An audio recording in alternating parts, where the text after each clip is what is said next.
সবাইকে আমি স্বাগতম জানাচ্ছি আজকে সানেমের এই বাজেট প্রতিক্রিয়ার অনুষ্ঠানে।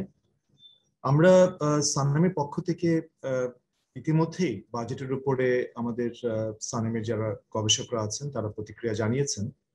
আজকের মূল উদ্দেশ্য হচ্ছে একটু ফর্মালি আমরা আনুষ্ঠানিকভাবে সানেমের পক্ষ থেকে এই প্রতিক্রিয়াটা জানাবো। যে কথাগুলো আমরা বলবো হয়তো খুব নতুন করে কিছু নয়, কিন্তু কিছু কিছু জিনিস হয়তো আমরা চেষ্টা করব আর একটু ভিন্ন আঙ্গিকে বলা যায় কিনা। এবং আমি ধন্যবাদ দিচ্ছি যারা আজকের এই অনুষ্ঠানের অংশগ্রহণ করেছেন এবং আমাদের মিডিয়ার যারা বন্ধুরা যারা আছেন তাদের সবাইকে আমি স্বাগত জানাচ্ছি আবারও। পাশাপাশি এর বাইরেও যারা আছেন তাদেরকে সবাইকে আজকে অনুষ্ঠানে আসার জন্য আমি ধন্যবাদ দিচ্ছি। অনুষ্ঠানের ফরম্যাটটা একটু আমি বলি। প্রথমে আমি কিছু কথা বলবো, তারপরে সানেমের research director professor doctor Saima Haque Bidisha উনি কথা বলবেন, তারপরে আমরা ফ্লোর ওপেন করে দেব, আমরা কোশ্চেন অ্যান্সার নেব। So it will be more of interactive একটা সেশন। আমি যদি প্রথম থেকে একটু এভাবে বলি যে আমি অবশ্যই মাননীয় অর্থমন্ত্রীকে ধন্যবাদ জানাবো যে কোভিডের সময়ে এরকম একটা কঠিন সময়ে ওনার দুটো বাজেট, দ্বিতীয় বাজেট এটা তিনি পেশ করেছেন, এবং বাজেটের যে টাইটেলটা সেটা হচ্ছে জীবন জীবিকার প্রাধান্য দিয়ে সুদৃঢ় আগামীর পথে বাংলাদেশ। আমি মনে করি এই টাইটেলটা খুবই অ্যাপ্রোপ্রিয়েট এবং আমাদের এবং এই কনটেক্সটে যে প্রথম দুটো শব্দ জীবনের জীবিকার প্রাধান্য দিয়ে, তো এটা আমি প্রথমেই মাননীয় অর্থমন্ত্রীকে আমি ধন্যবাদ জানাচ্ছি এবং আমি শুভেচ্ছা দিচ্ছি যে এরকম একটা অ্যাপ্রোপ্রিয়েট টাইটেল দিয়ে বাজেটের ভাষণ, যেটা বাজেট বক্তৃতা শুরু করার জন্য। কিন্তু আজকে আমাদের অনুষ্ঠানের কিন্তু মূল উদ্দেশ্য হচ্ছে যে আসলে আমরা বাজেটের একটু খুঁটিনাটি কয়েকটা জায়গায় একটু বলবো এবং কোন কোন জায়গায় আমাদের কাছে মনে হয়েছে যে এই জায়গাগুলো ইমপ্রুভমেন্টের প্রয়োজন আছে এবং কোথায় কোথায় অসঙ্গতি আছে। এবং আমাদের যেহেতু আমরা একটা প্রফেশনাল বডি অর্থনীতিবিদদের এবং আমরা অর্থনীতি নিয়ে চর্চা করি, সুতরাং আমাদের উদ্দেশ্যগুলো কিন্তু হবে যে ওই গ্যাপগুলো একটু ধরিয়ে দেওয়া এবং আমাদের যাতে ভবিষ্যতে বাজেট নিয়ে যে মাননীয় অর্থমন্ত্রীর এবং সামগ্রিকভাবে সরকারের যখন এটাকে আরো পুনর্বিবেচনা করার সুযোগ থাকবে, তখন যাতে এই যে আলোচনাগুলো হচ্ছে সেগুলো তারা ধর্তব্যের মধ্যে নেয়। প্রথম যে বিষয়টা আমাদের কাছে এসেছে সানেমের পক্ষ থেকে আমি বলতে চাই ফর্মালি, সেটা হচ্ছে যে যদিও টাইটেলে খুব সুন্দরভাবে এবং একেবারেই বলা যেতে পারে বাস্তবের নিরিখে টাইটেলটাকে বলা হয়েছে, কিন্তু তার সাথে পুরো বাজেট স্পিচের একটা বড় ধরনের ডিসকানেক্ট আছে। ডিসকানেক্টটা হচ্ছে এটা যে প্রথমেই যে ডিসকানেক্ট সেটা হচ্ছে যে আমরা যে কনটেক্সটে এখন আছি, যে অবস্থার মধ্যে আছি, তার যদি একটা প্রপার অ্যাসেসমেন্ট না হয় এবং সেই অ্যাসেসমেন্টের একটা রিফ্লেকশন যদি বাজেটের আলোচনায় না থাকে, তাহলে এটার এই যে সংকটের বিরুদ্ধে ব্যবস্থা কি নেওয়া হবে। সুতরাং আমরা যদি সমস্যাকে আন্ডারমাইন করি, আন্ডার এস্টিমেট করি, সমস্যার সমাধানও কিন্তু ইনঅ্যাপ্রোপ্রিয়েট হবে। তাই আমাদের প্রথম যে বক্তব্য সেটা হচ্ছে যে কোভিডের যে অ্যাসেসমেন্টটা এই বাজেটে করা হয়েছে সেইটা ইমপ্রপার, ইনঅ্যাপ্রোপ্রিয়েট এবং অপরিপূর্ণ যেটা বলা যায়।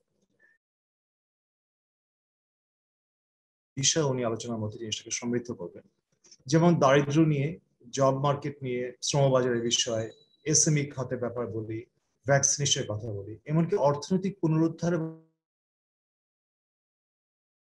কাছে মনে হয়েছে যে বাজেটের আলোচনাতে কোভিড এর সিচুয়েশনটাকে এক ধরনের আন্ডার এস্টিমেট করা হয়েছে এবং এই ধরনের একটা আন্ডার এস্টিমেশন থেকে বিপদ যেটা হচ্ছে যে নীতি নির্ধারণের ক্ষেত্রে এক ধরনের শৈথিল্য কাজ করবে, এক ধরনের কমফোর্ট জোনের ব্যাপার। সো নীতি নির্ধারকরা যদি কমফোর্ট জোনে থাকেন এবং এরকম একটা সংকটের সময়, তাহলে কিন্তু যথার্থ নীতি প্রণয়ন করা এবং সেই নীতি বাস্তবায়নের ক্ষেত্রে যে একটা তাগিদ কাজ করা উচিত, সেই তাগিদটা তারা কিন্তু বোধ করবে না। সুতরাং আমাদের কাছে মনে হয়েছে যে এটা খুবই গুরুত্বপূর্ণ যে কোভিড এর কনটেক্সটে আলোচনাটা আসা। বিশেষ করে কোভিড এর কনটেক্সটটা কেন বলছি, দুর্ভাগ্যজনক হলে এটা সত্য যে এরকম একটা কঠিন সময়ে যখন খুব তথ্যপাত্রটা খুব জরুরি নীতি নির্ধারণের ক্ষেত্রে এবং অনেকটা বাস্তবমুখী তথ্যপাত্র, সেক্ষেত্রে কিন্তু সরকারি যে সংস্থাগুলো আছে তারা কিন্তু খুব বেশি এগিয়ে আসে। আমি এই জন্য এটাকে একটা দুর্ভাগ্য বলছি, কারণ আমরা দেখেছি পৃথিবীর অন্যান্য অনেক দেশে এরকম কোভিড এর সময় সরকারি সংস্থাগুলো কিন্তু খুব অ্যাক্টিভলি কাজ করেছে, কিভাবে গ্রাউন্ড রিয়েলিটিটাকে নীতি নির্ধারকদের কাছে পৌঁছে দেওয়া যায়। এবং সেক্ষেত্রে তারা নানা ধরনের তথ্যপত্র তারা সংগ্রহ করার চেষ্টা করেছে। তারা খানা জরিপ করেছে, হাউস হোল্ড সার্ভে যেটাকে আমরা বলি, শ্রমবাজারে জরিপ করেছে, বিজনেস ফার্মগুলোকে জরিপ করেছে, এবং রেগুলারলি তারা ওই ধরনের তথ্যপত্র সরকারদের নীতি নির্ধারকদের কাছে তুলে ধরছেন। শুধু নীতি নির্ধারকই না, যারা এই দেশে যারা অন্যান্য স্টেক হোল্ডাররা আছেন, ব্যক্তি খাতে যারা আছেন, তারাও কিন্তু এসব তথ্যপত্র তাদের কাছে খুবই জরুরি। তাদের অর্থনীতি, তাদের রিকভারি কিভাবে হচ্ছে, তারা বিনিয়োগ পরিস্থিতি কিরকম।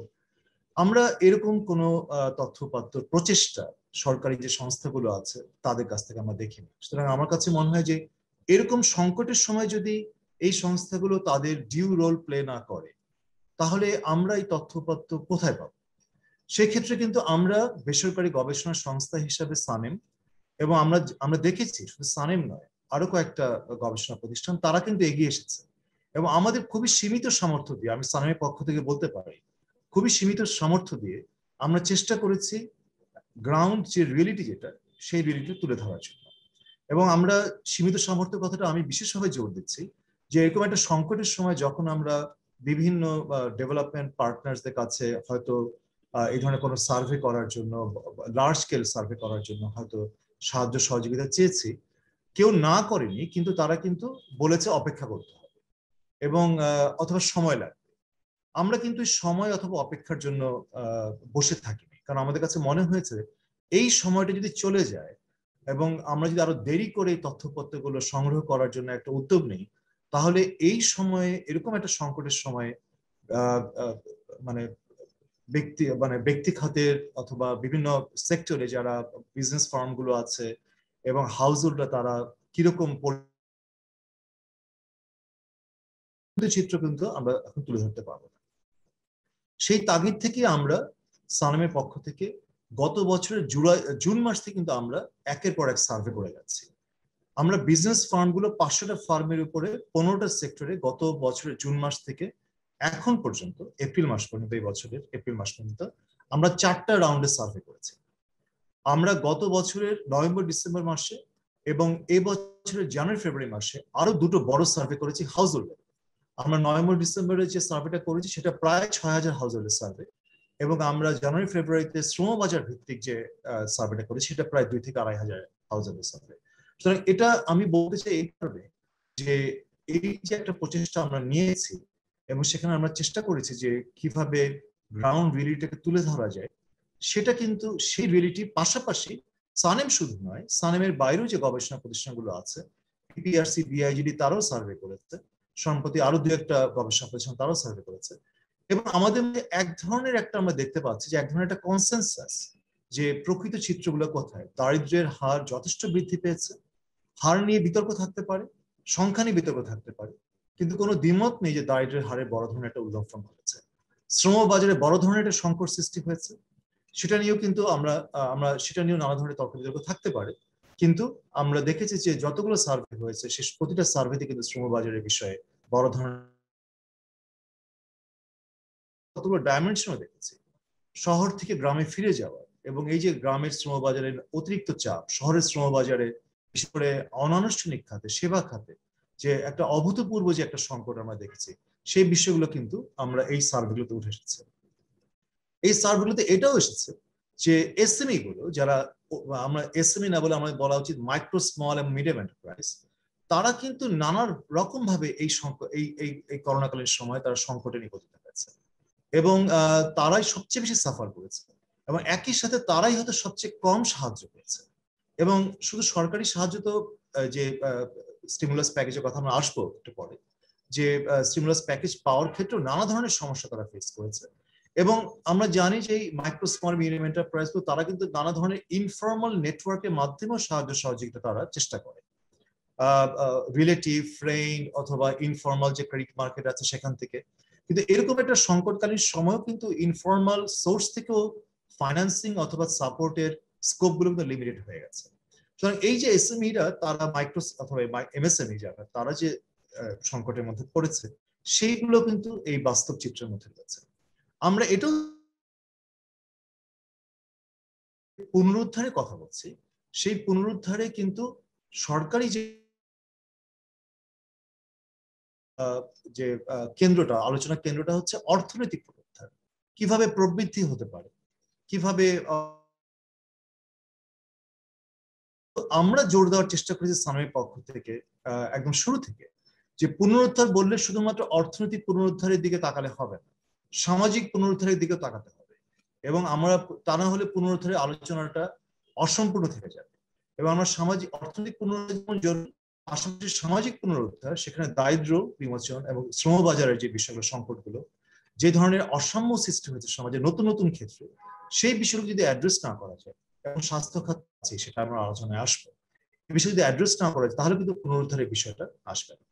আমরা স্বাস্থ্য খাতের যে সংকটটা দেখেছি, যে শুরু থেকেই যে এটা তারা নানা ধরনের স্ট্রাগল করেছে, এবং ভ্যাকসিনেশন নিয়েও সরকারের, আমি মনে করি মাননীয় প্রধানমন্ত্রীর ঐকান্তিক যে চেষ্টা, এবং তার উনি যে শুরু থেকেই উনি ভ্যাকসিনেশনের ব্যাপারে তার যে রাজনৈতিক সদিচ্ছা উনি কিন্তু এক্সপ্রেস করেছেন, কিন্তু সেই রাজনৈতিক সদিচ্ছাকে ট্রান্সলেট করা বাস্তবে রিয়েলিটিতে, সেই জায়গায় কিন্তু আমরা বড় ধরনের গ্যাপ দেখছি। ভ্যাকসিনেশনের ক্ষেত্রে আমরা দেখেছি একক দেশের প্রতি নির্ভরতা, পরে এক ধরনের একটা তাড়াহুড়া করে বিভিন্ন দেশের সাথে যোগাযোগ করা, এবং সেই প্রক্রিয়াটাকে হ্যান্ডেল করার ক্ষেত্রে আমরা দেখছি এক ধরনের ইনএফিসিয়েন্সি। তো এই যে একটা সামগ্রিক কনটেক্সটে কথা আমি বলার চেষ্টা করলাম, তার রিফ্লেকশন কি আসলে এই বাজেটের আলোচনার শুরুতে কোথাও আছে? আমরা কিন্তু সেরকম কিছু দেখি। সুতরাং এই ডিসকানেক্টটা আমাদের কাছে মনে হয় বাজেটের একটা বড় ধরনের একটা আমরা একটা গ্যাপ দেখতে পাচ্ছি। এবং এই ডিসকানেক্টটা হওয়ার কারণে, এবং এই যে একটা ইমপ্রপার অ্যাসেসমেন্ট হওয়ার কারণে, মাননীয় অর্থমন্ত্রীর ঐকান্তিক চেষ্টা থাকা সত্ত্বেও আমি শ্রদ্ধা জানাই তার চেষ্টার প্রতি এবং তার সদিচ্ছার প্রতি, কিন্তু বাজেটে কিন্তু আমরা সেই রিফ্লেকশনটা পাইনি এই কোভিড পরিস্থিতিতে কিভাবে এই সমস্যাগুলো আমরা সমাধান করতে পারবো। এবং যে কারণে আমি একদম শুরুতে যে এক্সিকিউটিভ সামারি মতো যে লাইনটা বলতে চাই, সমাধানের যে প্রচেষ্টাগুলো করা হয়েছে সেগুলো হয়েছে টিপস এন্ড বিসেস, অ্যাডহক বেসিসে, তার কোনো সামগ্রিক কোনো পরিকল্পনা। আমরা অর্থনৈতিক এবং সামাজিক পুনরুদ্ধারের এই কোভিড সংকট থেকে উঠে আসা কোনো সামগ্রিক পরিকল্পনা আমরা দেখতে পাইনি। কয়েকটা স্পেসিফিক কতগুলো জায়গা একটু বলতে চাই। আমরা জানি যে বাজেট ইমপ্লিমেন্টেশন একটা বড় ধরনের সমস্যা, এবং এগুলো নিয়ে আমরা সানেমের পক্ষ থেকে বারবার কিন্তু বলছি, আমাদের সানেমের গবেষণা বারবার আমরা তুলে ধরেছি। এটা আজকে একটু ফর্মালি আবারও বলতে চাই যে আমরা যেটা বড় অঙ্কের বাজেট দেখি, এটাই কিন্তু আসলে একমাত্র নয়। এবং আপনারা সবাই জানেন যে এক বছর পরে নতুন বাজেট যখন প্রস্তাব করা হয়, তখন আবার আগের বছরের প্রস্তাবিত বাজেট একটা রিভাইজ বাজেট দেওয়া, আবার তার থেকে 6 থেকে 7 মাস পরে আবার একটা অ্যাকচুয়াল বাজেট নীরবে নিভৃতে এক ধরনের একটা ডকুমেন্ট ইনফরমেশন পাওয়া যায়, যেটা কিন্তু কোনো আলোচনা হয় না। রিভাইজ বাজেট নিয়েও কিন্তু খুব বেশি আলোচনা হয় না, অ্যাকচুয়াল বাজেট যেটা আসলে স্পেন্ড হচ্ছে সেটাগুলো আলোচনা হয়। সানেমের গবেষণা আমরা দেখেছি গত 10-12 বছরের বাজেট পর্যালোচনা করে, যে অ্যাকচুয়ালি বাজেট যা ইমপ্লিমেন্টেড হয় সেটা প্রপোজড বাজেটের 75 থেকে 78 ভাগ, তার অর্থ প্রায় 25 থেকে 23 ভাগে 22 ভাগের মতো আসলে বাজেট, 22 থেকে 25 ভাগের মতো বাজেট আসলে বাস্তবায়িত হয়। আমরা আবার ওই কথা বলতে চাই, বারবার এগুলো আগেও বলেছি, যে বাস্তবায়ন বলতে বাংলাদেশে যেটা মনে করা হয় অফিসিয়ালি, সেটা হচ্ছে খরচ করতে পারা, খরচ হয়েছে। তো খরচ করা এবং বাস্তবায়ন কিন্তু সম্পূর্ণ ভিন্ন জিনিস। অবশ্যই বাস্তবায়নের জন্য খরচ প্রয়োজন, কিন্তু খরচ হলে কিন্তু বাস্তবায়ন হবে না। এবং সেক্ষেত্রে আমরা দেখি যে আসলে খরচ করার যে একটা মানে খরচ করার ক্ষেত্রে যেটা পিছিয়ে থাকা, এবং বাস্তবায়নের ক্ষেত্রে খুব গুরুত্বপূর্ণ হচ্ছে বাজেটে যে লক্ষ্যগুলোকে উদ্দেশ্য যেটাকে মেনশন করা হয় সেগুলো আসলে অ্যাচিভ করা গেছে কিনা, এবং তার মনিটরিং এবং ইভালুয়েশন প্রসেসটা কিভাবে হয়েছে সেটা কিন্তু একদমই সুস্পষ্ট না। এবং যে কারণে আমরা এই যে আলোচনাগুলো করি বাজেট বাস্তবায়ন নিয়ে, আমরা কিন্তু বাজেটের টাকা খরচ হয়েছে কিনা সেই একটা সংকীর্ণ আলোচনার মধ্যে আমাদের নিজেদেরকে সীমাবদ্ধ রাখি। আমরা কিন্তু প্রকৃত অর্থে আমরা আসলে ওই আলোচনার মধ্যে যেতে পারি না, কারণ ওই তথ্যপত্রগুলো আমাদের সামনে আসে না যে মনিটরিং ইভালুয়েশনের জন্য যে বাজেটে যে স্পেসিফিক ইন্ডিকেটরগুলো থাকা দরকার, সেই এগেইনস্টে আসলে প্রোগ্রেসটা কি হয়েছে, কতটুকু অ্যাচিভ করা গেছে ওই স্পেন্ডিং এর এগেইনস্টে, সেই জিনিসগুলো আমাদের সামনে যেহেতু থাকে না, তখন বাজেট ইমপ্লিমেন্টেশন আলোচনাটা ইনকমপ্লিট। মাননীয় অর্থমন্ত্রী যে রিভাইজ বাজেটটা যেটা পেশ করেছেন, সেখানে দেখা যাচ্ছে উনি বাজেট বক্তৃতায় বলছেন যে এই বছরের ফেব্রুয়ারি পর্যন্ত গত মানে লাস্ট বাজেটের প্রস্তাবিত বাজেটের আয় হয়েছে 41%, প্রস্তাবিত আয় তার 41% এই বছরের ফেব্রুয়ারি পর্যন্ত অফ দ্য টার্গেট। তার অর্থ আমরা দেখছি ফেব্রুয়ারি পর্যন্ত, তারপর তো মার্চ এপ্রিল মে জুন 4 মাস, মানে 8 মাস, 12 মাসের মধ্যে 8 মাসে খরচ হয়েছে লেস দেন 34%, মানে 1/3। এবং তারপর হওয়ার যে একটা তাড়াহুড়া হবে, যেটা হচ্ছে প্রতি বছরই আমরা দেখি, সেটা কিন্তু আসলে একেবারে সুস্থ কোনো প্রক্রিয়া নয়। এবং এতে এমনকি করোনাকালীন সময়েও আমরা মনে করি যে একটা বড় ধরনের মানে একটা অসঙ্গতি, এবং যে আমাদের যে এক্সপেকটেশন বাজেটের ব্যাপারে এই করোনার সময়, তার সাথে এটা কোনো সঙ্গতিপূর্ণ নয়। আমরা আরো দু একটা জায়গায় যাই আলোচনাতে, যেটা হচ্ছে বাজেটে, যে আমরা যদি বাজেটের সাইজটা দেখি, যে আমরা দেখছি যে প্রতি বছর বাজেটের সাইজ বাড়ছে, কিন্তু জিডিপির করা হচ্ছে 2021-22 সালের জন্য, সেটা হচ্ছে 17.5% অফ জিডিপি। অথচ আমাদের যে, আমরা যদি তার আগেরও 10, 15, 20, 30 বছর আগেরও যদি আমরা বাজেটের সাইজ জিডিপি অনুপাতে দেখি, সেটাও দেখবো এরকমই 16, 17, 18%-এর মধ্যে ঘোরাফেরা করছে। সুতরাং এই যে বাজেটের সাইজ, বড় অঙ্কের সাইজটা দেখি, এটা দেখে একেবারেই আমার কাছে মনে হয় যে মানে ভুল কোনো ধারণা, কোনো সুযোগ নেই। এখানে এটা বুঝতে হবে যে আসলে বাজেটের সাইজ আরো বাড়ানো দরকার, এবং সেই বাড়ানো দরকার মানে এটা নয় যে মানে মানে আনপ্ল্যান হতে বাড়ানো, অবশ্যই বাড়ানো দরকার হচ্ছে প্রায়োরিটি এরিয়াস। আমি এটা খুব সহজ একটা উদাহরণ দিই, সেটা হচ্ছে এখন আমরা হেলথ এক্সপেন্ডিচার করি জিডিপি অনুপাতে, পাবলিক হেলথ এক্সপেন্ডিচার জিডিপি অনুপাতে 1%-এর কম, এডুকেশন হচ্ছে 2%-এর মতো, সোশ্যাল প্রোটেকশন যেটা হচ্ছে একদম হিসাব নিকাশ করে যদি আমরা বের করি, সেটাও 1%-এর কাছাকাছি জিডিপি অনুপাতে। আর এই তিনটাকে যদি আমরা যোগ করি, 1, 1, 2 আর 2, 4, তার মানে জিডিপি অনুপাতে তিনটা বড় এরিয়াতে আমাদের খরচ হচ্ছে পাবলিক এক্সপেন্ডিচার 4% অফ জিডিপি। অথচ ইন্টারন্যাশনাল যে নর্ম গুলো, এমনকি এসডিজি বাস্তবায়নের জন্য সরকারি যে ডকুমেন্ট যেগুলো আছে, সেখানেও কিন্তু বলা হচ্ছে, এমনকি অষ্টম পঞ্চবার্ষিকী পরিকল্পনাতেও বলা হচ্ছে, শিক্ষার জন্য এটাকে 2 থেকে 4-এ উন্নতি করা, স্বাস্থ্যের জন্য 1 থেকে 3 অথবা 4-এ উন্নতি করা, এবং সোশ্যাল প্রোটেকশন তো অবশ্যই প্রায় দ্বিগুণ স্পেন্ডিং করা। তার অর্থ এই যে 4% অফ জিডিপি, সেটাকে কমপক্ষে দ্বিগুণ অথবা 3 গুণ করা, তার মানে এটা 8 to 10% অফ জিডিপি করা। তাহলে আমার যে বাজেটের এই তিনটা খাতই তো 10%-এর মতো নিয়ে যাবে যদি আমরা প্রকৃত অর্থে বাজেটের, এবং যদি মানবিক বাজেট, এবং আমি যদি এসডিজি বাস্তবায়নের কথা চিন্তা করি, তাহলে 17.5% অফ জিডিপির এই বাজেট দিয়ে তো আমরা এসডিজি বাস্তবায়ন করতে পারবো। এটা হচ্ছে একদম সহজ সাধারণ কথা। এসডিজি বাস্তবায়নের যদি আমরা লাইনে আমরা যদি আমরা চিন্তা করি, সেখানেও কিন্তু এই বাজেট এসডিজি বাস্তবায়নের সহায়ক না। আমরা এটা হয়তো এটা বুঝে নেওয়ার একটা বিষয় আছে, করোনাকালীন সময় এসডিজির ট্র্যাকে থাকা হয়তো একটা কঠিন, এটা আমরা বুঝি, কিন্তু করোনাকালীন সময়ও কিন্তু আমাদের তাহলে বুঝতে হবে যে এই পরিকল্পনা থাকা দরকার যে কত দ্রুত আমরা এই পুনরুদ্ধারের প্রক্রিয়াতে গিয়ে আমরা আবার সেই এসডিজি বাস্তবায়নের ট্র্যাকে আমরা যেতে পারি। সুতরাং সেই পরিকল্পনা, সেই আলোচনা কিন্তু একেবারে অনুপস্থিত আমাদের কাছে মনে হয়েছে বাজেটে। রেভিনিউ জিডিপি যে প্রজেকশন যেটা আছে, রেভিনিউ যেটা বাজেটে 2021-22 সালে, সেটা আমাদের কাছে আনরিয়েলিস্টিক মনে হয়েছে।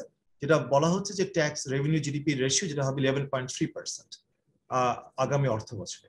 অথচ এখনকার হিসাবে যেটা আমাদের যতটুকু ধারণা করা হচ্ছে, যে এই যে অর্থ বছরটা শেষ হচ্ছে, সেখানে খুব সুন্দর ট্যাক্স জিডিপি রেশিও 8%-এর খুব বেশি হবে। তাহলে 8% থেকে এক বছরের মধ্যে কিভাবে 11.3% যাবে, যেটা হচ্ছে হিস্টোরিক্যালি হাই।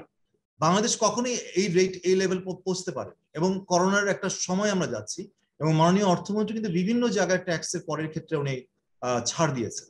তা এই যে একটা আনরিয়েলিস্টিক পজিশন করা হচ্ছে, যেটা অ্যাচিভ করা যাবে না, এই রকম জায়গা তো আমাদের কাছে মনে হচ্ছে যে মানে এক ধরনের একটু টোন ডাউন করা দরকার আছে। কারণ আমরা যদি এই ধরনের আনরিয়েলিস্টিক পজিশন করি, তাহলে যেটা হবে, ফাইন্যান্সিং এর জন্য অন্যান্য যে অপশন গুলো আছে, সেগুলোকে আমরা প্রপারলি আমরা আসলে এক্সপ্লোর করতে পারবো কিনা, সেই জায়গাটা মনে করার একটা প্রশ্ন থাকবে। বাজেট ডেফিসিট যেটা 6.2% বলা হচ্ছে, আমরা মনে করি এটা কোনো সমস্যা না, বরং এর থেকে বেশি হওয়াটাও হতে পারে। এমনকি যে কথা এর আগে আমি বলেছি, আবারও আজকে বলতে চাই, বাংলাদেশে মনে হয় অর্থনীতিবিদদের মধ্যে এক ধরনের কনসেনসাস হয়েছে এইবারই, যে, এবং আপনারা জানেন যে অর্থনীতির মধ্যে কনসেনসাস হওয়া খুব কঠিন। দুজন যদি অর্থনীতিবিদ থাকে, তাহলে এখানে 4টা মত থাকে। তো আপনারা দেখবেন যে এইবারই খুব সম্ভবত বাংলাদেশের অর্থনীতির এক ধরনের একটা ঐক্যমত, যে সরকারকে এক ধরনের ব্ল্যাঙ্ক চেক দিয়ে দেওয়া, অথবা একটা ফ্রি লাইসেন্স দিয়ে দেওয়া, যে আপনারা বাজেট ডেফিসিট বাড়ান, কোনো অসুবিধা নেই। এমনকি ভারতেও তারা কিন্তু budget deficit 8 to 9% of GDP তারা নিয়ে গেছে। সুতরাং এখন যে 6% অফ জিডিপি, 6.2% বলা যায়, যদি 7% হয়, 8% হয়, উই ডোন্ট মাইন্ড। প্রশ্ন হচ্ছে সরকার কি খরচ করতে পারছেন কি। আমরা দেখছি আসলে সরকার গত বাজেটেও যেরকম উদ্দেশ্য ছিল বাজেটে, যে স্বাস্থ্য খাতে এবং অন্যান্য খাতে, সেই খরচগুলো কিন্তু করতে পারেন। সুতরাং আমার ধারণা হচ্ছে যে এই যে বিদায়ী যে অর্থ বছরটা হচ্ছে, সে বাজেট স্পিচে উনি বলেছেন যে এটাও 6% হতে হবে, আমার ধারণা এই বাজেট ডেফিসিট আসলে 6% হবে না, সেটাও গতানুগতিক ওই 5.5-এর মধ্যে ঘোরাফেরা করবে। এইবারের বাজেটেও যে সামনের বাজেটেও যে ডোমেস্টিক রিসোর্সের ফাইন্যান্সিং এর ক্ষেত্রে আমরা দেখছি যে একটা দুটো আছে এক্সটার্নাল ফাইন্যান্সিং আর হচ্ছে ডোমেস্টিক ফাইন্যান্সিং, এবং এক্সটার্নাল ফাইন্যান্সিং এর ক্ষেত্রে কিন্তু বেশ বড় অঙ্কের সংখ্যা একটা ধারণা করা মানে অনুমিত করা হয়েছে, এবং সেটা আমাদের কাছে মনে হচ্ছে যে এটা আসলে কতটুকু সম্ভব। এটা ঠিক যে আমাদের ডেভেলপমেন্ট পার্টনার্সরা তারা আগের তুলনায় অনেক জেনারাস, বিশেষ করে কোভিড এর সময়, তারপরও প্রকৃত অর্থে একটা হিসাব মনে ধারণা করা হচ্ছে যে এই অর্থ বছরে যতটুকু এক্সটার্নাল ফাইন্যান্স এসছে প্রস্তাবিত বাজেটে সামনের বছরে যে প্রক্ষেপণ করা হয়েছে সেখানে প্রায় 40% একটা রাইজ হিসাব করা হচ্ছে। যদি আমরা ওভাবে হিসাব করি, এত বড় একটা মানে বৃদ্ধি কিন্তু আসলেই মানে এটা একটা জাস্ট আমি প্রশ্ন আকারে রেখে দিতে যাচ্ছি যেটা কতটুকু সম্ভব। যদি সেই বাজেট ডেফিসিট যদি ফাইন্যান্স করার ক্ষেত্রে এক্সটার্নাল ফাইন্যান্স যদি এতটা না আসে, তাহলে সরকারকে অবশ্যই ডোমেস্টিক ফাইন্যান্সিং এর দিকে জোর দিতে হবে এবং সেটা অবধারিত হবে, এবং সেক্ষেত্রে ব্যাংক থেকে ঋণ নেওয়া অথবা সেভিংস সার্টিফিকেটস এর ক্ষেত্রে হয়তো এটা আরো বাড়তে পারে। ব্যাংকের ঋণের ক্ষেত্রে আমাদের একটা বক্তব্য হচ্ছে যে ব্যক্তি খাতের বিনিয়োগের ব্যাপারটা যেহেতু আমরা এখনো দেখছি একটা স্লাগিশ, সেটা নিয়ে আমি একটু পরে আপনাদের একটা হিসাব দেখাবো যে ব্যক্তি খাতে বিনিয়োগের ব্যাপারে স্লাগিশ, এবং আমাদের সানেমের প্রতিটা 3 মাস পর যে সার্ভেটা আমরা দেখছি সেখানে তো খুব সুস্পষ্টভাবে উঠে এসছে যে এই 15টা লিডিং সেক্টরে বাংলাদেশে তারা কিন্তু খুব শাই ফিল করছে বিনিয়োগের ক্ষেত্রে, এবং তারা কিন্তু খুব অ্যাগ্রেসিভ বিনিয়োগে যাচ্ছে না, তারা বরং এখন একটা তাদের বিজনেসকে রিস্টোর করার তার প্রক্রিয়া আছে, অতিরিক্ত অথবা বেশি বিনিয়োগ করার চেয়ে। সেক্ষেত্রে ব্যাংকগুলোতে অতিরিক্ত তারল্য কিন্তু আছে, এবং সরকার যদি এই অতিরিক্ত তারল্যের একটা সৎ ব্যবহার করতে পারে তাহলে আমরা মনে করি যে এটা কোনো সমস্যা নেই। কিন্তু প্রশ্নটা হচ্ছে ওই যে টার্মটা সৎ ব্যবহার, এবং সেই জায়গাটা হয়তো আমাদের চেক অ্যান্ড ব্যালেন্সটা রাখার একটা বড় একটা বিষয় আছে। আমি আপনাদের সামনে যে একটা বিষয় তুলে ধরতে চাই, এই যে ব্যক্তি খাতে বিনিয়োগের জায়গাটাতে আমরা কিছু হিসাব করেছি, সেই হিসাবটা একটু আপনাদের সামনে একটু বলতে চাই। সেটা হচ্ছে যে এবার 2019-20 সালে আমরা 20-21 সালে ব্যক্তি খাতে বিনিয়োগের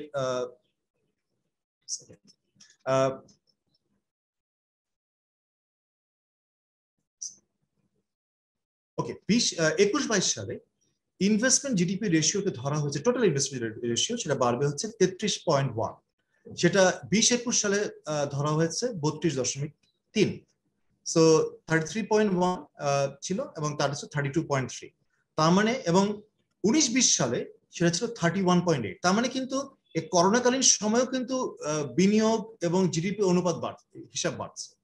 আমি যদি একটু আপনাদের একটু দুঃখিত, দু একটা টেকনিক্যাল টার্ম বলবো, কিন্তু এটা যেহেতু ফর্মাল আলোচনাটা হচ্ছে অন রেকর্ড আমরা রাখতে চাই।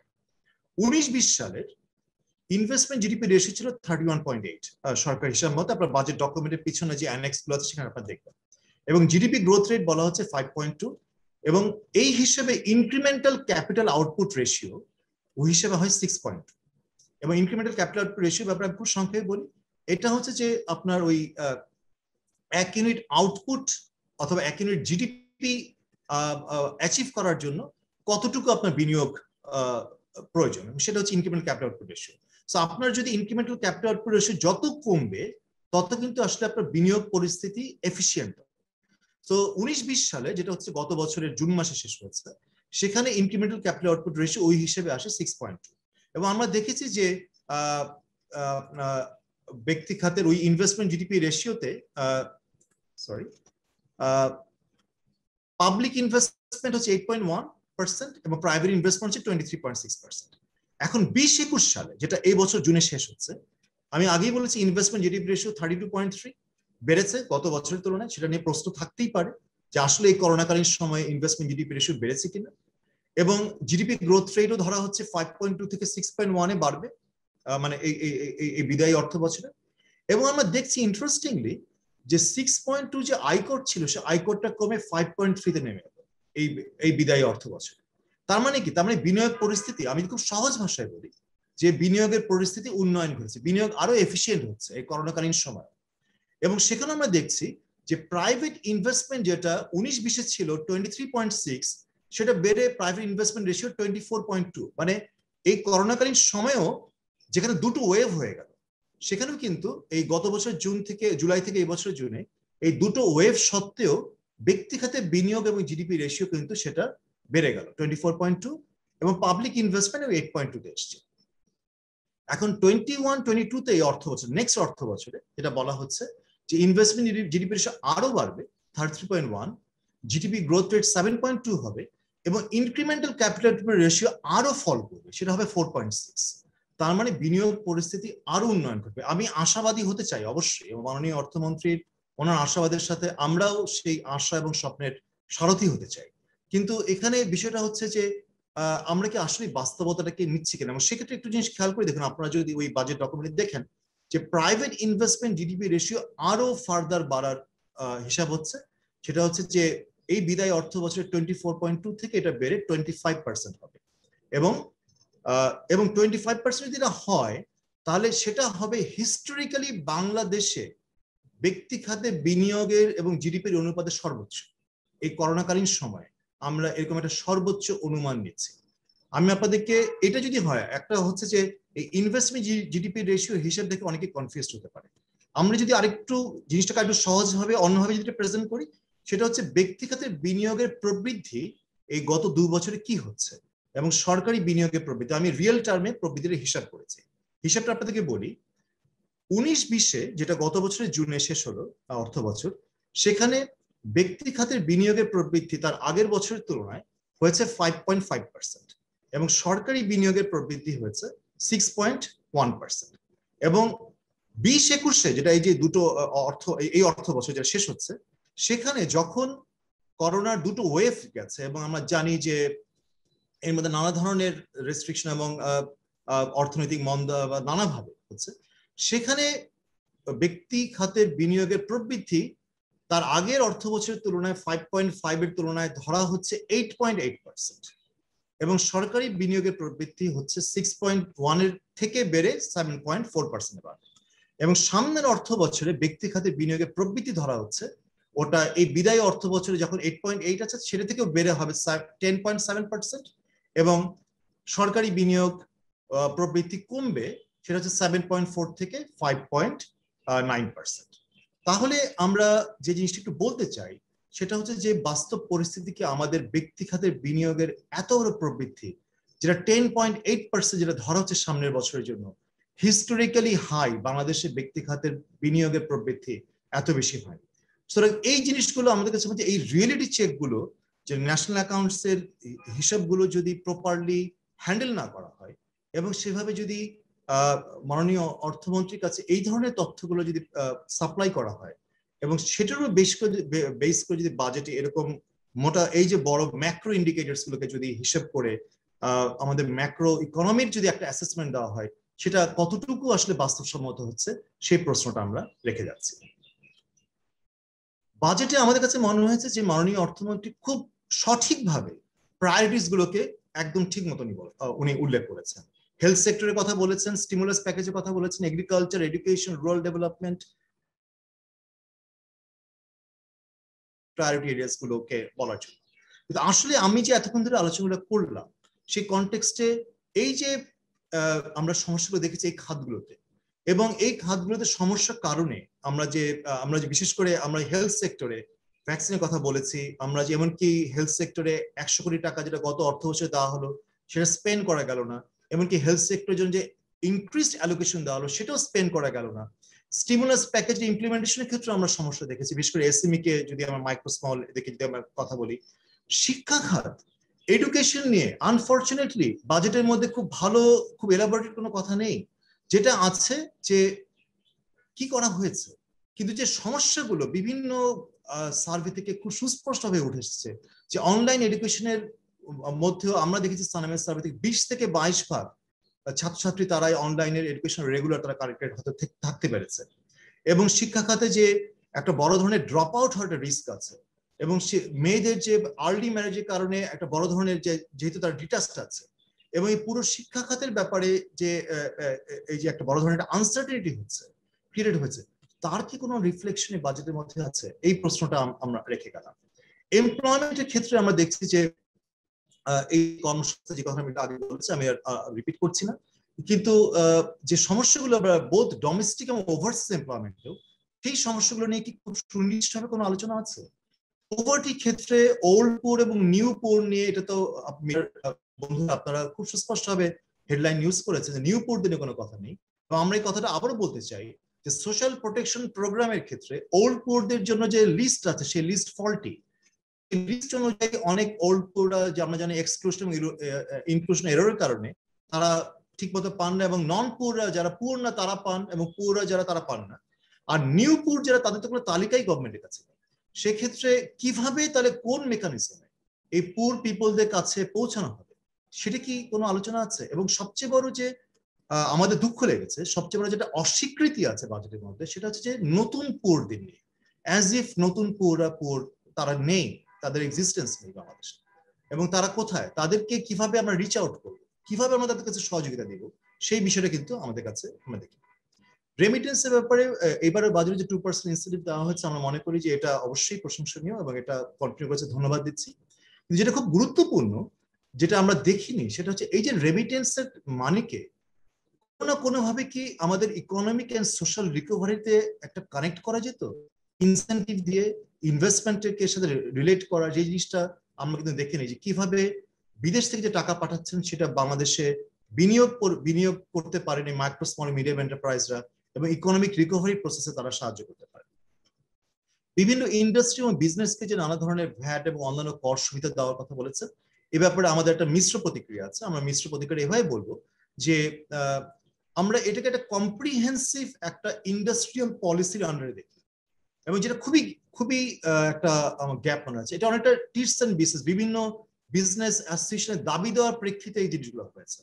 এগুলো হয়তো কোনো কোনো জায়গায় অবশ্যই সহায়ক হবে, আমি মনে করি বিজনেস এনভায়রনমেন্টকে ইমপ্রুভ করতে সহায়ক হবে, সেজন্য আমি ধন্যবাদ দিচ্ছি। বাট অনেক জায়গা হচ্ছে কনফ্লিক্টিং সিচুয়েশন অ্যারাইজ করবে, কারণ আমরা কিন্তু দীর্ঘদিন ধরে আলোচনা করছি যে আমাদের ইকোনমিতে একটা স্ট্রং এন্টি এক্সপোর্ট বায়াস আছে। অর্থাৎ আমরা ইকোনমিতে যদি ওই ধরনের একটা প্রোটেক্টেড এনভায়রনমেন্ট ক্রিয়েট করি, তাহলে কিন্তু অনেক ইন্ডাস্ট্রি তারা জাস্ট ডোমেস্টিক মার্কেটেই তারা ব্যবসা করতে উৎসাহী হবে, তারা এক্সপোর্টে যাবে না, যেখানে হয়তো আরো বড় ধরনের বেনিফিটের সুযোগ আছে। সুতরাং এই যে ট্যাক্স বেনিফিট গুলো দেওয়া হয়েছে, সেটা কিন্তু বড় ধরনের রিস্ক ক্রিয়েট করছে, যে এই ডিসক্রিমিনেশনটা ক্রিয়েট করা।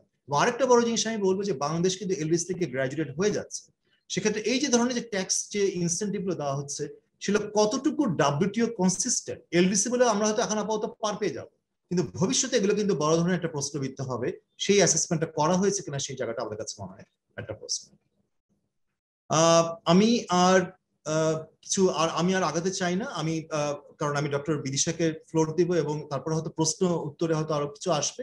কিন্তু শেষ করবে কথাটা বলে যে চ্যাপ্টার 9-এ যেখানে গভর্নেন্স এন্ড রিফর্ম নিয়ে কথা বলা হয়, এটা বলা হয়েছে, এটা হয়তো অন্যান্য বাজেটে আগেরবারও আমরা দেখেছি, কিন্তু এগুলো অনেকটাই অ্যাজ ইউজুয়াল টাইপ। আমরা যদি ল্যাঙ্গুয়েজ গুলোকে দেখি, এই ল্যাঙ্গুয়েজটা অনেকটা কিন্তু আমাদের 5-year প্ল্যানে অথবা বিভিন্ন জায়গায় অফিসিয়াল ডকুমেন্টে যেভাবে আছে, ওয়ার্ডি যেটা বলা হয় যে কথা বহুল, ওই জিনিসগুলো আমাদের কাছে মনে হয়েছে। এক্স্যাক্টলি এই কথাগুলো কিভাবে ট্রান্সলেটেড হবে, কিভাবে রিফর্মটা হবে, সেই জিনিসটা কিন্তু নেই। আমি মনে করি যে সরকারের একদম উঁচু পর্যায় থেকে কিন্তু সেই শক্ত অভিপ্রায়টা আছে সংস্কার করার জন্য বিভিন্ন খাতে। আমরা কর খাতে কথা বলি, যদি ব্যাংকিং খাতে কথা বলি, অন্যান্য খাতে, কিন্তু সেই অভিপ্রায়টাকে বাস্তবায়িত করার জন্য যে একটা রোড ম্যাপ দরকার, এবং সেটাকে বাস্তবায়িত করার জন্য যে রাজনৈতিক অভিপ্রায়টাকে একটা নেক্সট লেভেলে পৌঁছাতে হবে, সেই জায়গাটা কিন্তু আমরা বড় ধরনের ডিসকানেক্ট দেখছি, একটা গ্যাপ দেখছি। সেটাকে যতক্ষণ আমরা করতে না পারছি, এই বাজেটের ইমপ্লিমেন্টেশনের ক্ষেত্রে এই আলোচনাগুলো আমরা সামনের বছর যে সালেমা এই প্রোগ্রামে যখন করবে, আপনারা হয়তো বলতে পারেন, আমাকে অ্যাকিউজ করবেন যে ডক্টর রায়হান আপনি আবার একই কথাই বলছেন। আনফরচুনেটলি আমাদের একই কথাই মোটামুটি প্রতি বছরই বলতে হচ্ছে। আমি থামছি এখানে। ডক্টর সামেহা বিদিশা, আপনাকে আহ্বান জানাচ্ছি যে আরো কিছু বিষয় একটু যোগ করার জন্য। ধন্যবাদ। ধন্যবাদ। প্রথমেই আমি একটু বলে নিই, সেটি হচ্ছে যে আমরা গত 30শে মেতে সানিমের পক্ষ থেকে আমরা আমাদের বাজেটকে ঘিরে আমাদের প্রত্যাশাগুলো বলেছিলাম। এরপরে যখন 3রা জুন যখন বাজেটের বক্তৃতাটা যখন আমাদের হাতে আসলো, তখন আমরা একটু দেখার চেষ্টা করলাম যে আমাদের সেই প্রত্যাশার সাথে যেটা আমাদের প্রাপ্তি, সেই প্রাপ্তির ক্ষেত্রে পার্থক্যটা আছে কিনা বা কি ধরনের পার্থক্য আছে, এবং সেই আলোকে যদি বলি তাহলে যে বিষয়টি সেটি হচ্ছে যে সার্বিকভাবে যেটা মনে হয়েছে সেটা বিভিন্ন সময়ে আমরা মিডিয়াতে বলে এসেছি, এবং ডক্টর সেলিম ভাইয়ান একটু আগে যেটা বললেন সেটা হচ্ছে যে মোটামুটি ভাবে একটা ধারাবাহিকতা বজায় রেখেছে, এবং প্রত্যাশা এবং প্রাপ্তির মধ্যে একটা ফারাক কিন্তু আমাদের প্রত্যাশার সাথে প্রাপ্তির একটা ফারাক কিন্তু রয়ে গেছে। এখন ফারাকটার কথা বলার আগে আমি খুব ছোট্ট করে একটু যেগুলো বলতে চাই যে তাহলে আসলে কি আমরা কি শুধু ফারাকটাই দেখছি, আমাদের প্রত্যাশা কি কিছুই আসলে মেটেনি? না, সেটা আমরা বলবো না। কয়েকটা বিষয় অবশ্যই আমি আমাদের একটু ক্রিটিক্যালি বিষয়গুলো বলবার আগে কিছু কিছু বিষয় একটু বলে নিই। সেটা হচ্ছে যে যেমন সার্বিক খাতে আমরা দেখেছি যে সামাজিক নিরাপত্তা খাত, স্বাস্থ্য খাত, এগুলোতে বরাদ্দ বেড়েছে, সেটা অবশ্যই সেটাকে একটা ইতিবাচক দিকে আমরা হিসেবে আমরা চিন্তা করতে পারি। এছাড়া আমরা দেখেছি যে মাইক্রো পর্যায়ে বা ব্যষ্টিক পর্যায়ে বিভিন্ন ধরনের কিন্তু পলিসি নেওয়া হয়েছে, এবং সেগুলো নিয়ে যদি আমরা দেখি তাহলে আমরা দেখবো যে কৃষি খাতে বিনিয়োগকে উৎসাহিত করতে, কৃষি পণ্যগুলোকে সহজলভ্য করতে কিছু কিছু ছাড় দেওয়া হয়েছে, কিছু কিছু অব্যাহতি দেওয়া হয়েছে, সেটাকে অবশ্যই আমরা সাধুবাদ জানাবো। আমরা দেখেছি যে স্বাস্থ্য খাতে বিনিয়োগকে উৎসাহিত করতে সেগুলোর জন্য কিন্তু বিভিন্ন কর অব্যাহতির সুযোগ রয়েছে, যেটাও আমার মনে হয় যে একটা ইতিবাচক দিক হিসেবে আমরা চিন্তা করতে পারি। স্বাস্থ্য খাতের দিকে যদি আমরা তাকাই, স্বাস্থ্য খাতের বিভিন্ন পণ্যকে সুলভ করবার জন্য একটা প্রচেষ্টা লক্ষ্য করেছি, সেটাও ইতিবাচক দিক। নারী উদ্যোক্তাদের জন্য আমরা যেটা দেখলাম যে 70 লাখ টাকা পর্যন্ত টার্নওভার কর অবমুক্তি, সেটা নারী উদ্যোক্তাদের সহায়তা করবে, সেটাও একটা প্রশংসনীয় উদ্যোগ। এখন বাকি যে বিভিন্ন উদ্যোগগুলো রয়েছে সেগুলোর মধ্যেও বেশ কিছু বিষয় রয়েছে যেগুলো আমরা বলবো যে সেগুলো আমাদের প্রত্যাশার সাথে আমাদের সঙ্গতিপূর্ণ, এবং আমরা মাননীয় অর্থমন্ত্রীকে ধন্যবাদ জানাচ্ছি সেই ধরনের বেশ কিছু গুরুত্বপূর্ণ বিষয়ে আলোকপাত করবার জন্য। তিনি যে অগ্রাধিকারের কথা বলেছেন বাজেট বক্তৃতার শুরুতে, এবং যেটা ডক্টর সেলিম ভাইয়ান একটু আগেই বললেন যে সেটা কিন্তু আমাদের যে অগ্রাধিকারের জায়গা, সেই অগ্রাধিকারের জায়গা থেকে কিন্তু মোটা দাগে একই ধরনের, কিন্তু যে বিষয়টা থেকে যাচ্ছে সেটা হচ্ছে যে তারপরও কেন আমরা কথা বলছি, অর্থাৎ ফারাকের জায়গাটা কোথায়। ফারাকের জায়গাটা কোথায় সেটা হচ্ছে যে যদি ইতিবাচক দিক দিয়ে বলতে চাই তখন একটা বিষয় হচ্ছে যে এই বাজেটটা হচ্ছে ব্যবসা বান্ধব, এবং ডক্টর সেলিম ভাইয়ান যেটা খুব কারেক্টলি যে জিনিসটি বললেন সেটা হচ্ছে যে ব্যবসা বান্ধব বাজেটের ক্ষেত্রে কিছু কিছু ক্ষেত্রে সার্বিকভাবে অবশ্যই সেটার একটা ইতিবাচক একটা দিক রয়েছে, এবং সেটাকে অর্থনীতির পুনরুদ্ধার বা সার্বিকভাবে পুনরুদ্ধারের একটা প্রচেষ্টাকে আমরা দেখতে পাই। কিন্তু এখানে প্রশ্নটা হচ্ছে যে ব্যবসাগুলোকে চাঙা করবার জন্য যে প্রচেষ্টা নেওয়া হয়েছে সেটার সুবিধাটা সাধারণ জনগণ, নিম্ন আয়ের মানুষ বা মধ্যবিত্ত, সেটা কতটা পাবে সেই বিষয়টা কিন্তু সুস্পষ্ট নয়। কারণ সে সমস্ত ক্ষেত্রে কিন্তু দেখা গেছে যে অনেক ক্ষেত্রে যেটা দেখা যায় যে ছাড়গুলো দেওয়া হয়েছে সেগুলোর মাধ্যমে ক্ষুদ্র প্রতিষ্ঠানগুলো, ক্ষুদ্র এবং মধ্যম আকারের প্রতিষ্ঠানগুলো, সেগুলো কতটা সুবিধা পাবে সেই বিষয়টা কিন্তু সুস্পষ্ট নয়। এবং যেটা আমার মনে হয়েছে যে সার্বিকভাবে যে প্রচেষ্টাটি, যেটাকে আমি বলবো যে একটা ইতিবাচক প্রচেষ্টা, যে হ্যাঁ ব্যবসাগুলো যেহেতু ভালো করেনি খুব একটা, সুতরাং হয়তো তাদেরকে সহায়তা করবার জন্য, চাঙা করবার জন্য একটা প্রচেষ্টা, কিন্তু তার ফলাফল স্বরূপ সাধারণ মানুষ কতটা সুবিধা পাবে, কর্মসংস্থান কতটা উজ্জীবিত হবে, সেটার ব্যাপারে কিন্তু কিছুটা মিশ্র প্রতিক্রিয়া আমাদের রয়েছে।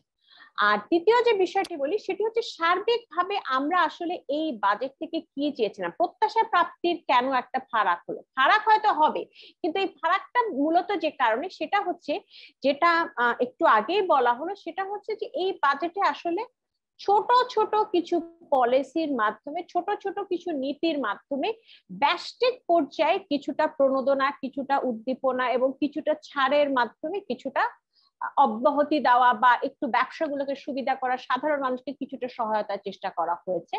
কিন্তু সার্বিকভাবে যদি আমরা দেখি, সার্বিকভাবে আমাদের দৃষ্টি কিন্তু সেটা হচ্ছে সার্বিকভাবে আমাদের যে অগ্রাধিকারটা ছিল সেই অগ্রাধিকারের সাথে কতটা সঙ্গতিপূর্ণ হয়েছে। সেক্ষেত্রে যদি বলতে হয় সেটি হচ্ছে যে আমাদের ব্যক্তিগতভাবে যেটা প্রত্যাশা ছিল যে কর্মসংস্থান এবং দারিদ্র্য বিমোচন, এই দুটো বিষয়কে সামনে রেখে এবং তার পাশাপাশি সামাজিক অবকাঠামো, স্বাস্থ্য এবং শিক্ষাকে সামনে রেখে এই বিষয়গুলোকে গুরুত্ব দিয়ে বরাদ্দতে যেহেতু বৃদ্ধি করা হবে, এর পাশাপাশি একটা খুব পরিষ্কার একটা পরিকল্পনা থাকবে, রোড ম্যাপ থাকবে। সেই ব্যষ্টিক পর্যায়ে এবং সামষ্টিক পর্যায়ে, ব্যষ্টিক পর্যায়ে কিছুটা প্রতিফলন হলে সামষ্টিক পর্যায়ে কিন্তু এর প্রতিফলনটা আমরা দেখতে পাইনি, এবং এখানে আমাদের এক ধরনের হতাশা কাজ করছে। এবং সেই হিসাবে যদি আমি বলি, তাহলে আমি একটা জিনিস বলবো যে অনেকেই এই প্রশ্নটা করে থাকেন, সেটা হচ্ছে যে এই যে স্বাস্থ্য শিক্ষায় আপনারা বরাদ্দের কথা বলেন, বরাদ্দ বাড়ালে খরচ করা যায় না। এখানে এই বিষয়টা আমি জানি প্রশ্নটা আসতে পারে, সে কারণে আগে থেকেই বলে রাখছি, সেটা হচ্ছে আমাদের যে বিষয়টা সেটা হচ্ছে যে প্রথম বিষয়টা হচ্ছে বরাদ্দ বাড়ানো, দ্বিতীয় বিষয়টা হচ্ছে এটা বাস্তবায়ন, তৃতীয় বিষয়টা হচ্ছে এই বরাদ্দ বাড়ানো এবং বাস্তবায়ন এটা আমাদের যে উন্নয়নের যে অভিযাত্রা সেটার সাথে কতটা সঙ্গতিপূর্ণ হয়েছে। এখন প্রথম ক্ষেত্রে অর্থাৎ বরাদ্দ বাড়ানোটাই যদি না হয়, তাহলে পরবর্তী যে প্রক্রিয়াটা, সেই প্রক্রিয়াতে সেই ধারাতে তো আমরা চলতেই পারবো না। সেই কারণে যেটা জরুরি ছিল সেটা হচ্ছে স্বাস্থ্য এবং শিক্ষায় বিশেষ করে এই কোভিড কালীন সময়ের এই বিপর্যয়গুলোকে সামনে রেখে বড় ধরনের একটা পরিবর্তন বা বড় ধরনের একটা সংস্কার, অর্থাৎ গতানুগতিকতার বাইরে যে একটা ভিন্ন কিছু করা, সেটার একটা আকাঙ্ক্ষা আমাদের মধ্যে ছিল, সেই জিনিসটা আমরা লক্ষ্য করতে পারি। আর দ্বিতীয় যে জিনিসটা বলতে চাচ্ছি সেটা হচ্ছে কর্মসংস্থানকে, যেহেতু আমি যেটা বললাম যে ব্যষ্টিক পর্যায়ে আমরা ছোট ছোট বেশ কিছু উদ্যোগ দেখেছি, সেটাকে আমরা সাধুবাদ দিচ্ছি, কিন্তু সামষ্টিক পর্যায়ে যখন আমরা যাই তখন যে প্রশ্নটা আসে সেটা হচ্ছে কর্মসংস্থানের বিষয়টা। আমরা জানি যে শ্রমবাজার ভীষণভাবে ক্ষতিগ্রস্ত হয়েছে এবং তার অভিঘাতটা কিন্তু অন্যান্য খাতগুলোর উপরও পড়েছে, এবং সেই বিষয়গুলো দিকে যদি আমরা তাকাই তখন আমরা যেটা দেখতে পাচ্ছি যে শ্রমবাজারকে উজ্জীবিত করবার জন্য আসলে কি করা হয়েছে সেটা যদি দেখি, তাহলে আমি বলবো যে যেখানে আমরা দেখতে পেয়েছি সেটা হচ্ছে যেটা এক ধরনের পরোক্ষ চিন্তা করা হয়েছে, যে সার্বিকভাবে ব্যবসাগুলো যদি ভালো করে তখন কর্মসংস্থান তৈরি হবে, সেই কর্মসংস্থানের মাধ্যমে কিছুটা শ্রমবাজার উজ্জীবিত হবে। কিন্তু বিষয়টা হচ্ছে ব্যবসাগুলোকে উজ্জীবিত করবার জন্য যে ধরনের প্রণোদনা দেওয়া হচ্ছে সেটা কি আসলে শ্রমবাজারের মধ্যে ট্রান্সলেট হবে কিনা সেটা কিন্তু খুব একটা সুস্পষ্ট নয়। যেটা দরকার সেটা হচ্ছে, যেটার কথা বারবার আমরা বলে আসছি, সেটা হচ্ছে একটা প্রকৃত রোড ম্যাপ দরকার, যে আমাদের আসলে শ্রমবাজারের বর্তমান পরিস্থিতি কি, চলতি অর্থ বছরে কি ধরনের পদক্ষেপ নেওয়া হয়েছে করোনা ভাইরাসের অভিঘাত মোকাবেলার জন্য, করোনা ভাইরাসের অভিঘাত ছাড়াও শ্রমবাজারের অন্যান্য সমস্যাগুলো মোকাবেলা করবার জন্য, আর কি কি করা দরকার, এবং এই বাজেটে এখন আগামী 1 বছর সময় হাতে রেখে কি পদক্ষেপ নেওয়া হয়েছে, সেই বিষয়টার কিন্তু একটা প্রকৃত চিত্র আমাদের থাকা দরকার। কি অবস্থা, কি সমস্যা, এবং এই সমস্যার জন্য আমরা এই বাজেটে কি করছি, আমাদের পরবর্তীতে আমাদের কর্ম পরিকল্পনা, চতুর্থ পঞ্চবার্ষিক পরিকল্পনা বা এই ধরনের পরিকল্পনা কি আছে, সেভাবে যে একটা কম্প্রিহেন্সিভ যে একটা প্ল্যান, সেটার একটা ঘাটতি আমরা দেখেছি। কারণ আমরা কর্মসংস্থানের ক্ষেত্রে আমরা দেখেছি যে বিভিন্ন ক্ষেত্রে কিছু ছাড় দেওয়া হয়েছে, কিছু প্রণোদনা দেওয়া হয়েছে, কিছু কিছু ক্ষেত্রে আমরা দেখছি ই লার্নিং এ, যেমন আমরা দেখেছি যে ই লার্নিং এর ক্ষেত্রে একটা ছাড় দেখেছি, আমরা দেখেছি যে ইন্টার্নশিপ করার ব্যাপারে এক ধরনের উদ্যোগের কথা বলা হয়েছে যে 10 লাখ মানুষকে শিক্ষিত করা হবে আইটি খাতে, তাদেরকে প্রশিক্ষণ দেওয়া হবে।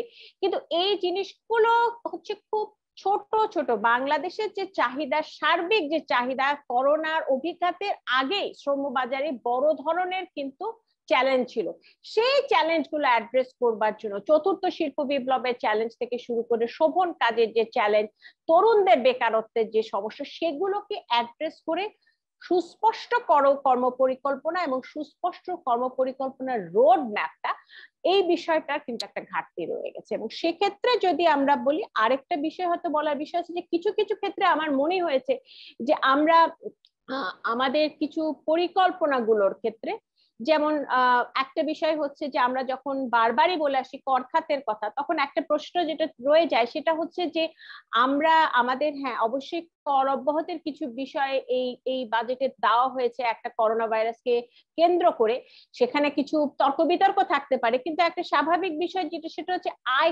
আয়করের মধ্যে আসলে আয়করের জাল, এটা বোধহয় প্রতি বাজেটের আগে পরে সবসময় আমরা বলে আসি যে কর খাতের যে বড় ধরনের সংস্কার, সানেমের আমরা প্রাতিষ্ঠানিক বিভিন্ন বিষয়গুলো চ্যালেঞ্জগুলো নিয়ে সানেম থেকে একটা আমাদের একটা বই প্রকাশিত হতে যাচ্ছে। সেই বইয়ের একটা বড় চ্যাপ্টার কিন্তু রয়েছে কর খাতকে নিয়ে।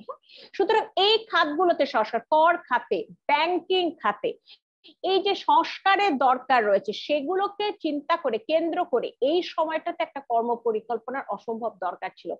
আয়করের আওতাকে বাড়ানো, ট্যাক্স জালটাকে কিভাবে বিস্তৃত করা যাবে সেই বিষয়গুলো একেবারে, অর্থাৎ আয়করটার মাধ্যমে কিন্তু আমরা যেটা বলেছি যে একটা বড় চ্যালেঞ্জ সালেম থেকে বলা হয় যে দারিদ্রতা দূরীকরণ, বৈষম্য দূরীকরণ, কর্মসংস্থান তৈরি, এই তিনটাকে যদি আমাদের মোটা দাগে যদি আমাদের কর্ম পরিকল্পনার অভিষ্ট লক্ষ্য হিসেবে আমরা এই বৈষম্য দূরীকরণ করবার একটা বড় হাতিয়ার কিন্তু কর ব্যবস্থার সংস্কার, এবং সেখানে আয়করটা সবচেয়ে গুরুত্বপূর্ণ ভূমিকা পালন করে আমরা যদি উন্নত দেশগুলোর দিকে তাকাই। সুতরাং সেক্ষেত্রে একটা বিষয়, সেক্ষেত্রে এখনো আমাদের আয়করের ক্ষেত্রে আমি বলছি যে আয়করের মধ্যে মধ্যবিত্তর জন্য বলছি না, আমি বলছি উচ্চবিত্তদের জন্য আয়করের ক্ষেত্রে আমরা কিভাবে যারা উচ্চবিত্ত রয়েছে তাদেরকে কিভাবে আমরা কর জালের মধ্যে আনবো, তাদের ট্রানজাকশন গুলোকে কিভাবে করের আওতায় আনবো, সেই বিষয়ে কিন্তু একটা বড় ধরনের কিন্তু আমরা দেখতে পাচ্ছি সেই বিষয়টাকে অনেকটা বলা যেতে পারে সেটাকে এড়িয়েই চলে যাওয়া হয়েছে। এটা একটা বিষয় যে করের সংস্কার যদি আমরা না হয় তাহলে কিন্তু আমরা বৈষম্যটা কমাতে পারবো না।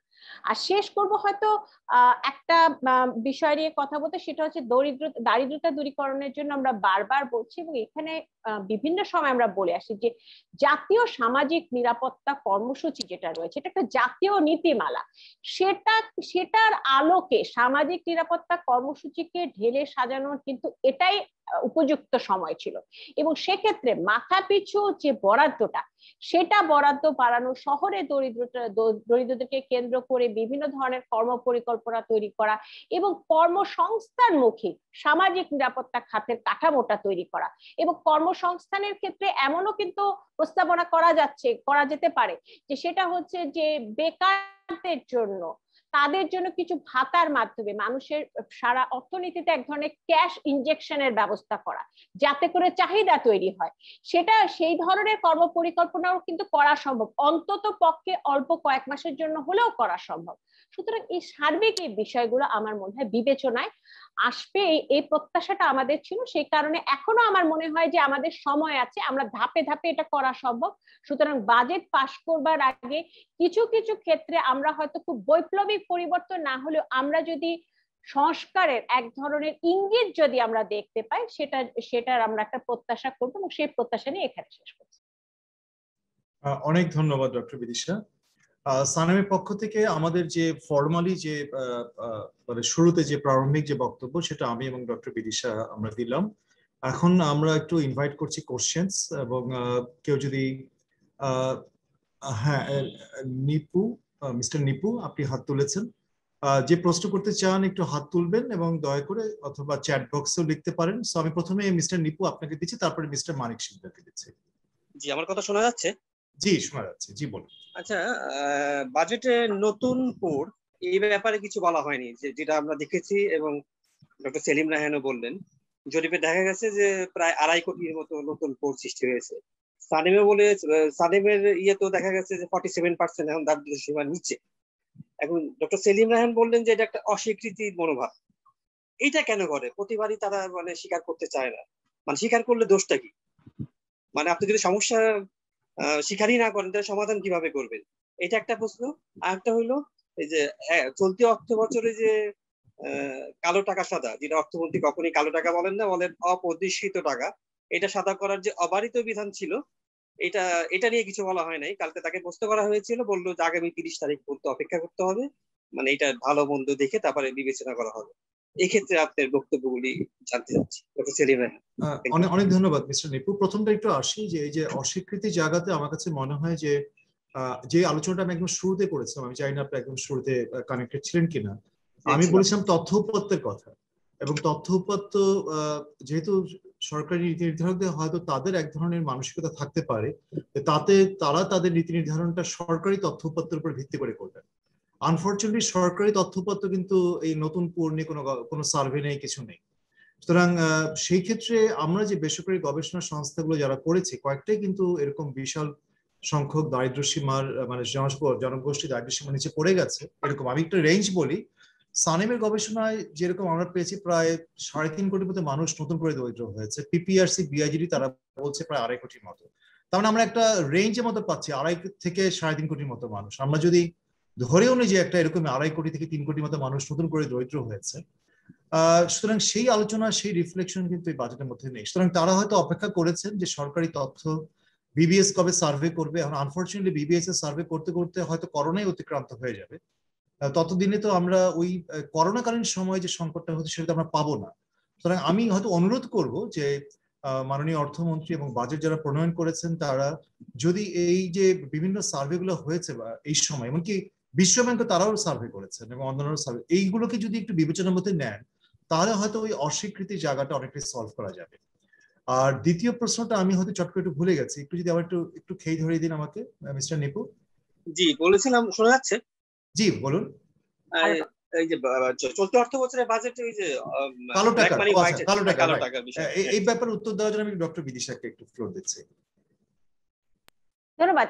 যেটা বিষয় সেটা হচ্ছে যে আমরা সানেমের যে 30 তারিখে যে প্রেজেন্টেশন সেখানে খুব সুস্পষ্ট ভাবে কিন্তু বলা হয়েছিল যে কালো টাকা সাদা করবার যে বিষয়টি, সেই বিষয়টা প্রথম কথা হচ্ছে আমরা কিন্তু শুধুমাত্র এই বছর ছাড়া আর বাংলাদেশের ইতিহাসে আর 2009 সাল ছাড়া আমরা কিন্তু সেইভাবে কিন্তু দেখিনি যে কালো টাকা সাদা করবার এই ধরনের নীতির ফলে বা এই ধরনের ইনস্ট্রাকশনের ফলে বড় ধরনের বৈপ্লবিক কোনো বিনিয়োগের ক্ষেত্রে পরিবর্তন হয়েছে বা করের ক্ষেত্রে একটা বড় ধরনের সংযোজন হয়েছে, যেটা দেখা গেছে যে খুব সামান্য হয়তো পরিবর্তন আমরা লক্ষ্য করেছি বা পরিবর্তন একেবারেই নগণ্য।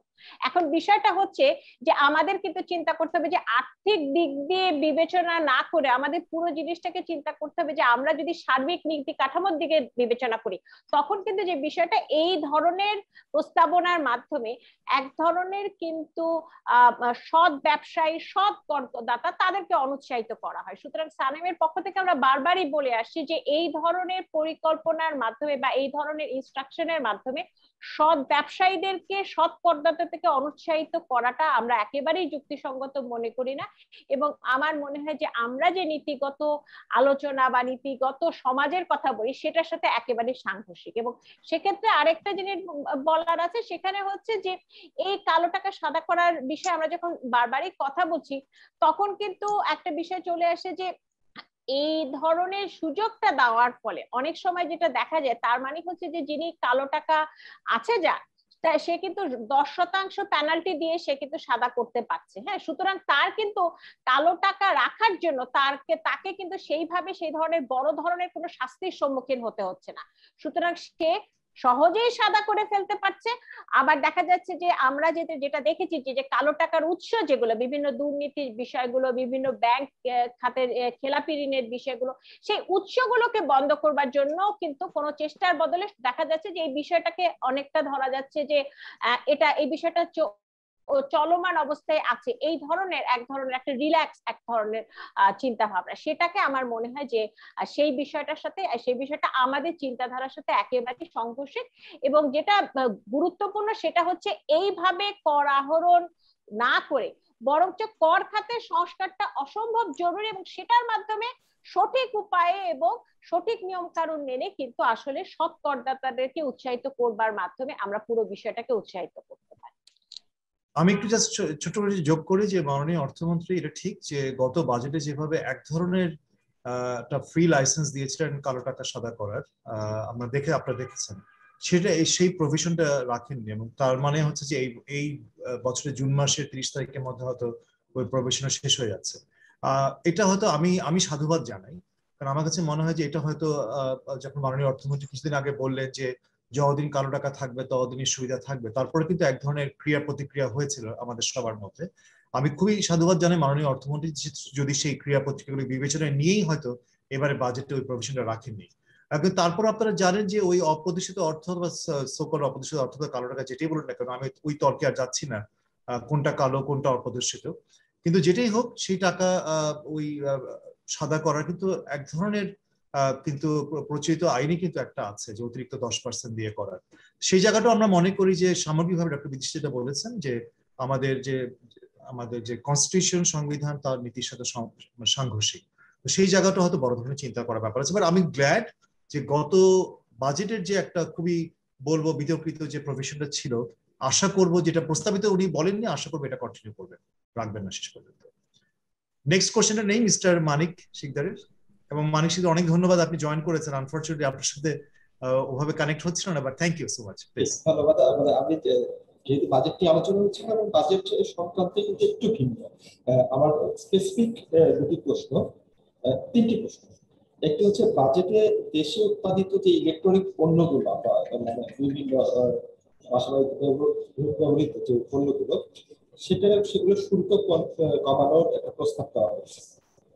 এই বিষয়টা এই শিল্পে আসলে কতটুকু প্রভাব ফেলবে, এক নম্বর। দুই নম্বর হচ্ছে হাইব্রিড গাড়ি এবং ব্যাটারি চালিত মোটর যান, দেশে উৎপাদিত মোটরসাইকেল, এই সমস্ত যে আমরা সামগ্রী যেগুলো আমরা দেখছি যানবাহন, সেগুলোরও শুল্ক কমানোর প্রস্তাব করা হয়েছে। তো এই দুইটি প্রশ্ন। এবং তিন নম্বর একটু ভিন্ন একটা প্রশ্ন, যে এবারে বাজেটে আমরা তো করোনা নিয়ে অনেক কথা বলেছি, কিন্তু দুর্যোগ ব্যবস্থাপনার ক্ষেত্রে এই এবারে বাজেট আসলে কতটুকু আপনারা এটা পেয়েছেন? যে আমরা কিন্তু রিসেন্টলি দেখছিলাম যে ভূমিকম্প প্রবণ হয়ে উঠেছে আমাদের দেশ, বিশেষ করে সিলেট অঞ্চল। এই ক্ষেত্রে এই এবারে বাজেটে কি এটার কোনো প্রভাব ছিল কিনা? অনেক ধন্যবাদ। তৃতীয় প্রশ্ন আমি ডক্টর বিদেশ রেখে দিব। প্রথমটা যেহেতু প্রথম দুটো প্রশ্ন একটার সাথে রিলেটেড, আমি ওই জায়গাটা একটু বলি। যে প্রথমটা বলছি ইলেকট্রনিক্স এর ব্যাপারটা, পরে আপনি হাইব্রিড কার এবং রিলেটেড মোটরসাইকেল কথা অথবা গাড়ির কথা বলেছেন। এটা ঠিক যে কর সুবিধাগুলো দেওয়া হয়েছে, এই শিল্পের সাথে জড়িত যারা তারা হয়তো বাড়তি কিছু সুবিধা পাবেন এবং হয়তো উৎসাহিত হবেন যে দেশীয় বাজারকে লক্ষ্য করে তারা শিল্প প্রসার করার জন্য। এক অর্থে মনে হতে পারে যে এটা ইতিবাচক এবং হয়তো কোনো কোনো ক্ষেত্রে ইতিবাচক হবে একটা সাময়িক ভাবে, কিন্তু এটা কিন্তু আমি যেটা বলেছিলাম আমার শুরুর প্রারম্ভিক বক্তব্যে, যে এই যে কর যে সুবিধা দেওয়া হচ্ছে এটা সামগ্রিকভাবে কোনো আমরা যেটাকে বলি ইন্ডাস্ট্রিয়াল পলিসি তার অধীনে মনে হচ্ছে না, যেমন একটা অ্যাডহক টাইপের মনে হচ্ছে। সমস্যাটা কোথায়? সমস্যাটা হচ্ছে যে এই শিল্পগুলো আমরা যদি তাকাই, ইলেকট্রনিক্স এর দিকে যদি তাকাই এবং আমাদের যদি ভেহিকল যেগুলো হাইব্রিড এবং অন্যান্য দিকে তাকাই এবং এদের অভিজ্ঞতাগুলো যদি আমরা দেখি দক্ষিণ পূর্ব এশিয়া অথবা পূর্ব এশিয়ার দেশগুলোতে এই ইন্ডাস্ট্রিগুলো কিভাবে ফ্লারিশ করেছে, সেখানে কিন্তু তারা একটা ইন্ডাস্ট্রিয়াল পলিসির আন্ডারে নিয়েছে, এইসব জায়গায় বিদেশি বিনিয়োগকে উৎসাহিত করেছে এবং তাদেরকে কিন্তু এই যে প্রডিউসারকে উৎসাহিত করা হয়েছে যে তোমরা শুধু দেশের মার্কেট না, তোমরা বিদেশের বাজারেও তোমরা এটাকে রপ্তানিতে তোমরা যাও। কারণ সেই ক্ষেত্রে যেটা হয় যে তাহলে আপনি উৎপাদিত পণ্যের যে কোয়ালিটি, যেটা মানের ব্যাপারে আপনি কনসার্ন থাকেন। এখন শুধু যদি দেশীয় বাজারকে নির্ধারিত করে এই উৎসাহটা দেওয়া হয় করের ক্ষেত্রে এবং একটা প্রোটেক্টেড এনভায়রনমেন্টে, যে কথা আমি আগেও বলেছি যে এক ধরনের এন্টি এক্সপোর্ট বায়াস সৃষ্টি করবে এবং তাতে যেটা হবে যে হ্যাঁ এই শিল্পের সাথে জড়িত যারা তারা হয়তো বেনিফিট হবে, মার্কেট এক ধরনের এক্সপানশন হবে। তা আমি যদি লং টার্ম যে গোলটা, যেটা সরকারের যে বিভিন্ন পলিসি যেটা আছে অথবা ডকুমেন্ট আছে, বিশেষ করে 8-5 plan, perspective plan, SDG, LDC থেকে গ্রাজুয়েশনের জন্য যে রপ্তানি বহুমুখীকরণের যে বিষয়গুলো আছে, তার সাথে কিন্তু এক ধরনের সাংঘর্ষিক হবে। তো সেই জায়গাটা আমার কাছে মনে হয়েছে সাময়িকভাবে হয়তো এটাকে একটা বেনিফিট দেওয়ার মতো ব্যাপার আছে, কিন্তু আমাদেরকে নেক্সট লেভেলে নিতে হবে। এই শিল্পগুলোকে চেষ্টা করতে হবে তারা যেন দেশীয় যে বাজার সেটার বাইরে গিয়েও তারা বৈশ্বিক বাজারে অংশগ্রহণ করার জন্য কেপেবল হয়।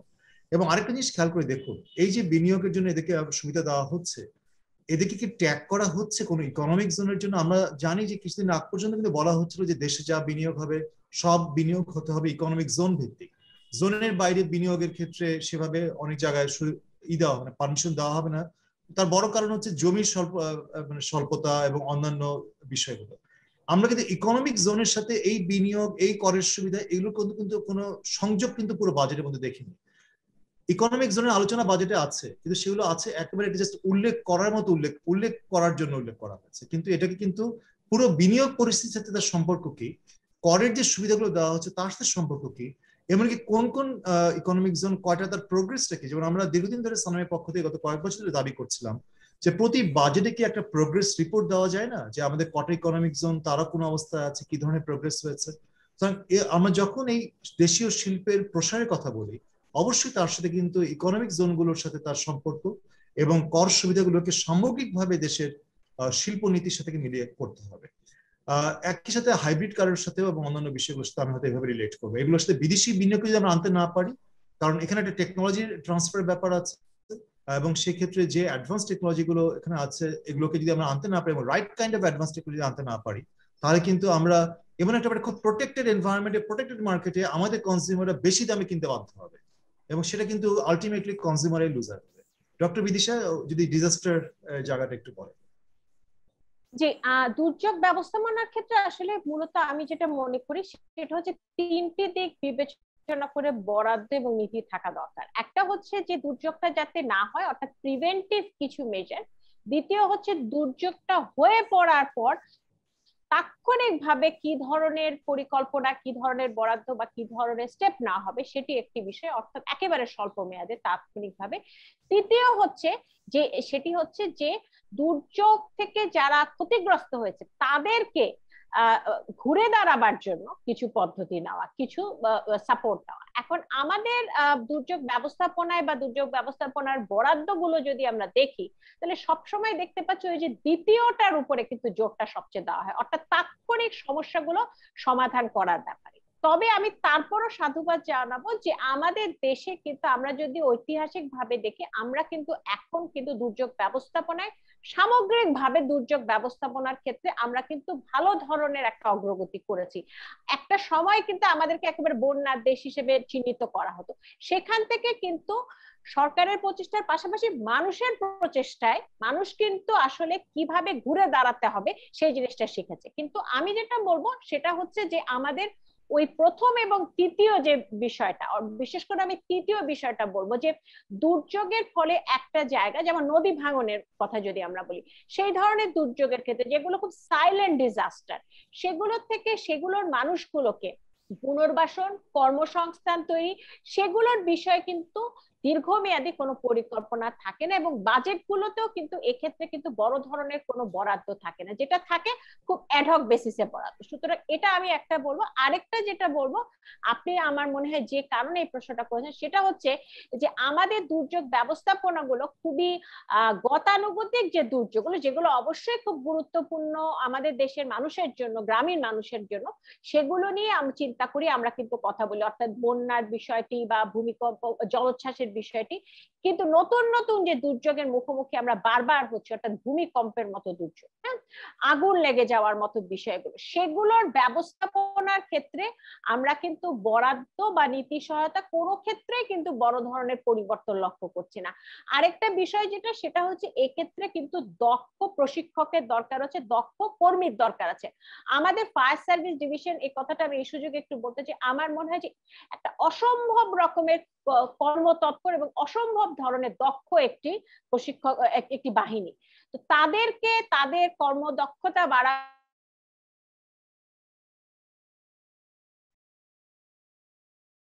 কোনো কারণে কি আমরা ডক্টর বিদিশার কানেকশন লুজ করলাম? মনে তো হচ্ছে ওটা ভালো ছিল, কথাটা শেষ করতে হবে। হ্যাঁ, শেষ করে, কিন্তু মনে তো হচ্ছে যে আমরা দেখি উনি কানেক্টেড হলে হয়তো আবার ওই প্রশ্নটা তোমাকে শেষ করতে বলবো। জি, আমরা একটু দেখি অন্য দু একটা প্রশ্ন নেই। প্রথম আলো থেকে প্রতীক বর্ধনী প্রশ্ন করেছেন চ্যাট বক্সে যে ব্যবসা বান্ধব বাজেট, ব্যবসা হলে কর্মসংস্থান বাড়বে ঠিক, তাও আবার যথেষ্ট নয় বলে অনেকে মনে করেন, তবে চাহিদা বাড়ানোর বিকল্প নেই, কিন্তু এই লক্ষ্যে বিনিয়োগ করা এবং ভূমিকম্প। ডক্টর বিদিশা মনে হয় আমার মনে হচ্ছে যে ওনার কানেকশনের প্রবলেমটা, let's doctor Bidisha you are back, আপনি ফিরে এসেছেন। হ্যাঁ, ঠিক আছে, আমার মনে হয় না না, আপনি কথাটা শেষ করুন। বলেছিলাম সেটা, হ্যাঁ, দ্বিতীয় যে প্রশ্নের পয়েন্টটা ছিল, সেই পয়েন্টটা যদি একটু বলি তাহলে সেটা হচ্ছে যে আমাদের এখন যে বিষয়গুলো চিন্তা করতে হবে সেটা হচ্ছে যে দুর্যোগ ব্যবস্থাপনা কর্মীরা রয়েছে, তাদের প্রশিক্ষণ, তাদের যন্ত্রপাতি, সেগুলো সরবরাহের বিষয়গুলো, এবং এই দুর্যোগটা যে কারণে হচ্ছে সেই সমস্যা সমাধান করবার জন্য, অর্থাৎ এই ভূমিকম্পর ক্ষেত্রে সেটার সাথে খুব ঝুঁকিপূর্ণ এলাকাগুলোকে চিহ্নিত করা, ঝুঁকিপূর্ণ বিভিন্ন অ্যাকোমোডেশন গুলোকে চিহ্নিত করা, সেই ব্যবস্থাপনা, সেগুলোর জন্য একটা বড় কর্ম পরিকল্পনা এবং সেই অনুযায়ী বাজেট। তো এই বিষয়গুলো কিন্তু আসলে দেখা যাচ্ছে একটা মিসিং থেকে যাচ্ছে। অনেক ধন্যবাদ ডক্টর বিদিশা। এইটুকুই। আমি একটু যে প্রশ্ন উত্তর চ্যাট বক্স আছে এগুলো একটু কুইকলি একটু অ্যান্সার দিয়ে নেই। প্রতীক বর্ধন প্রথম আলো থেকে বলেছেন ব্যবসা বান্ধব বাজেট, ব্যবসা হলে কর্মসংস্থান বাড়বে ঠিক, তাও আবার যথেষ্ট নয় বলে মনে করেন অনেকে। তবে চাহিদা বাড়ানোর বিকল্প নেই, কিন্তু এই লক্ষ্যে কোনো পরিকল্পনা দেখা গেল না, অথচ উন্নত দেশে চাহিদা বাড়ানোর অনেক ধরনের প্রণোদনা দেওয়া হয়েছে। এই পরিস্থিতিতে এই ব্যবসা বান্ধব বাজেট আমজনতা কতটা কাজে লাগবে? প্রতিবন্ধন প্রশ্নটা খুবই আমার কাছে মনে হয় যে একটা রিলেভেন্ট প্রশ্ন আপনি করেছেন, কারণ এখানে যে ইন্টারভেনশন গুলো দেখছি বেশিরভাগই হচ্ছে বেসিক্যালি সাপ্লাই সাইডের ইন্টারভেনশন, মানে বেসিক্যালি কিভাবে সাপ্লাই সাইডের মাধ্যমে ইন্টারভেনশনের মাধ্যমে বিনিয়োগ পরিস্থিতি অথবা ব্যবসার পরিস্থিতি ইমপ্রুভ করা যায়, যেটা অবশ্যই প্রয়োজন আছে এবং সেই ব্যাপারে আর কোনো দ্বিমত নেই। কিন্তু ডিমান্ড সাইডে মানে বেসিক্যালি যারা ক্ষতিগ্রস্ত হয়েছে তাদেরকে কিভাবে সাহায্য সহযোগিতার মাধ্যমে নানা ধরনের ট্রান্সফার দিয়ে, যেটা উন্নত বিশ্বেও আমরা দেখেছি। আমরা জানি বাংলাদেশের হয়তো উন্নত বিশ্বের যে তাদের যে রিসোর্স আছে সেই পরিমাণ দেওয়া যাবে না, কিন্তু ওই যদি একটা স্বীকৃতি থাকতো যে দরিদ্র যারা হয়েছে এবং নতুন করে যারা দরিদ্র হয়েছে তাদেরকে এক ধরনের সাপোর্ট দেওয়া, ইনকাম সাপোর্ট দেওয়া সাময়িক হলেও, সেটা কিন্তু সম্ভব, এবং সেটা হলেও তো এক ধরনের ডিমান্ড সাইডেও আমরা এক ধরনের বুস্ট দেখতে পেতাম। এবং সেটা যতক্ষণ হচ্ছে না ততক্ষণ পর্যন্ত এই পুনরুদ্ধারের প্রক্রিয়াটা কিন্তু এক ধরনের স্তব্ধ হয়ে থাকবে। এমনকি সাপ্লাই সাইডেও যে ব্যবসা বান্ধবের যে আলোচনাটা আমরা করছি সেখানেও আসলে সব খাত তারা কি আসলে সমানভাবে পাচ্ছে, এবং বিশেষ করে এসএমই যারা আছে, এবং আমরা এটা নিয়ে আপনারা জানেন যে মাইক্রো স্মল মিডিয়াম এন্টারপ্রাইজ তারা কিন্তু সিরিয়াসলি ল্যাগিং বিহাইন্ড এবং অন্যান্য বড় প্রতিষ্ঠানগুলোর তুলনায়। সেই ক্ষেত্রেও কিন্তু একটা বড় ধরনের প্রশ্ন থেকে যাচ্ছে। ইন্ডিপেন্ডেন্ট টিভি থেকে আইরিন উনি একটা প্রশ্ন করেছেন, এক কথায় এটি কেমন বাজেট হলো বলে আপনারা মনে করেন? এই বাজেট থেকে সাধারণ মানুষ কি পাচ্ছে? ভ্যাট ট্যাক্সের কারণে সাধারণ মানুষের উপর চাপ বাড়বে কিনা? আমরা এতক্ষণ ধরে আলাপ করেছি, বাট খুব সংক্ষেপে যদি বলি আপনার জন্যই, সেটা হচ্ছে যে এই বাজেটে আমরা দেখতে পাচ্ছি যে আমাদের যে আশা আকাঙ্ক্ষার সেটার এক ধরনের যেটা প্রতিফলনটা আমরা আশা করেছিলাম তার থেকে একটা বড় ধরনের গ্যাপ আছে। বিশেষ করে বর্তমান যে বাস্তবতাটা যে কোভিড সময় আমরা দেখতে পাচ্ছি, সেই বাস্তবতার পুরোটা প্রতিফলন কিন্তু আমরা বাজেটে দেখতে পাইনি। এবং সবচেয়ে বড় একটা বিষয় যেটা মনে হয়েছে যে এই বাজেটে আমরা কোভিড এর কনটেক্সটের যে নানা ধরনের যে কোভিড এর কারণে যে বড় ধরনের আর্থিক এবং সামাজিক সংকটের সৃষ্টি হয়েছে তার একটা প্রপার অ্যানালিসিস কিন্তু বাজেটে আমরা সেই রিফ্লেকশন দেখতে পাইনি। যতক্ষণ পর্যন্ত এই অ্যানালিসিসটা না থাকবে ততক্ষণ পর্যন্ত এটার এই সংকটের উত্তরণের জন্য কোন পদক্ষেপগুলো নেওয়া দরকার সেটা কিন্তু একটা গ্যাপ থেকে যাবে। এবং ভ্যাট এবং ট্যাক্সের এবং নানা ধরনের যে পদক্ষেপগুলো আমরা দেখেছি, এগুলো একটা আমরা বলবো একটা মিশ্র প্রতিক্রিয়া। কোনো জায়গায় হয়তো ইতিবাচক, বিশেষ করে কোনো জায়গায় ব্যবসা বান্ধব আমরা আলোচনা করছি যে সেই ব্যবসা বান্ধবের মধ্যেও দেখছি এক ধরনের ডিসক্রিমিনেশন আছে। বড় বড় কোম্পানিগুলো তারা হয়তো সুবিধা পাবে, কিন্তু মাইক্রো স্মল মিডিয়াম এন্টারপ্রাইজেস গুলো তারা যে সমস্যাগুলো ফেস করছে সেগুলোর সমাধান করবে বাজেটে কিন্তু খুব সুস্পষ্টভাবে কিছু নেই।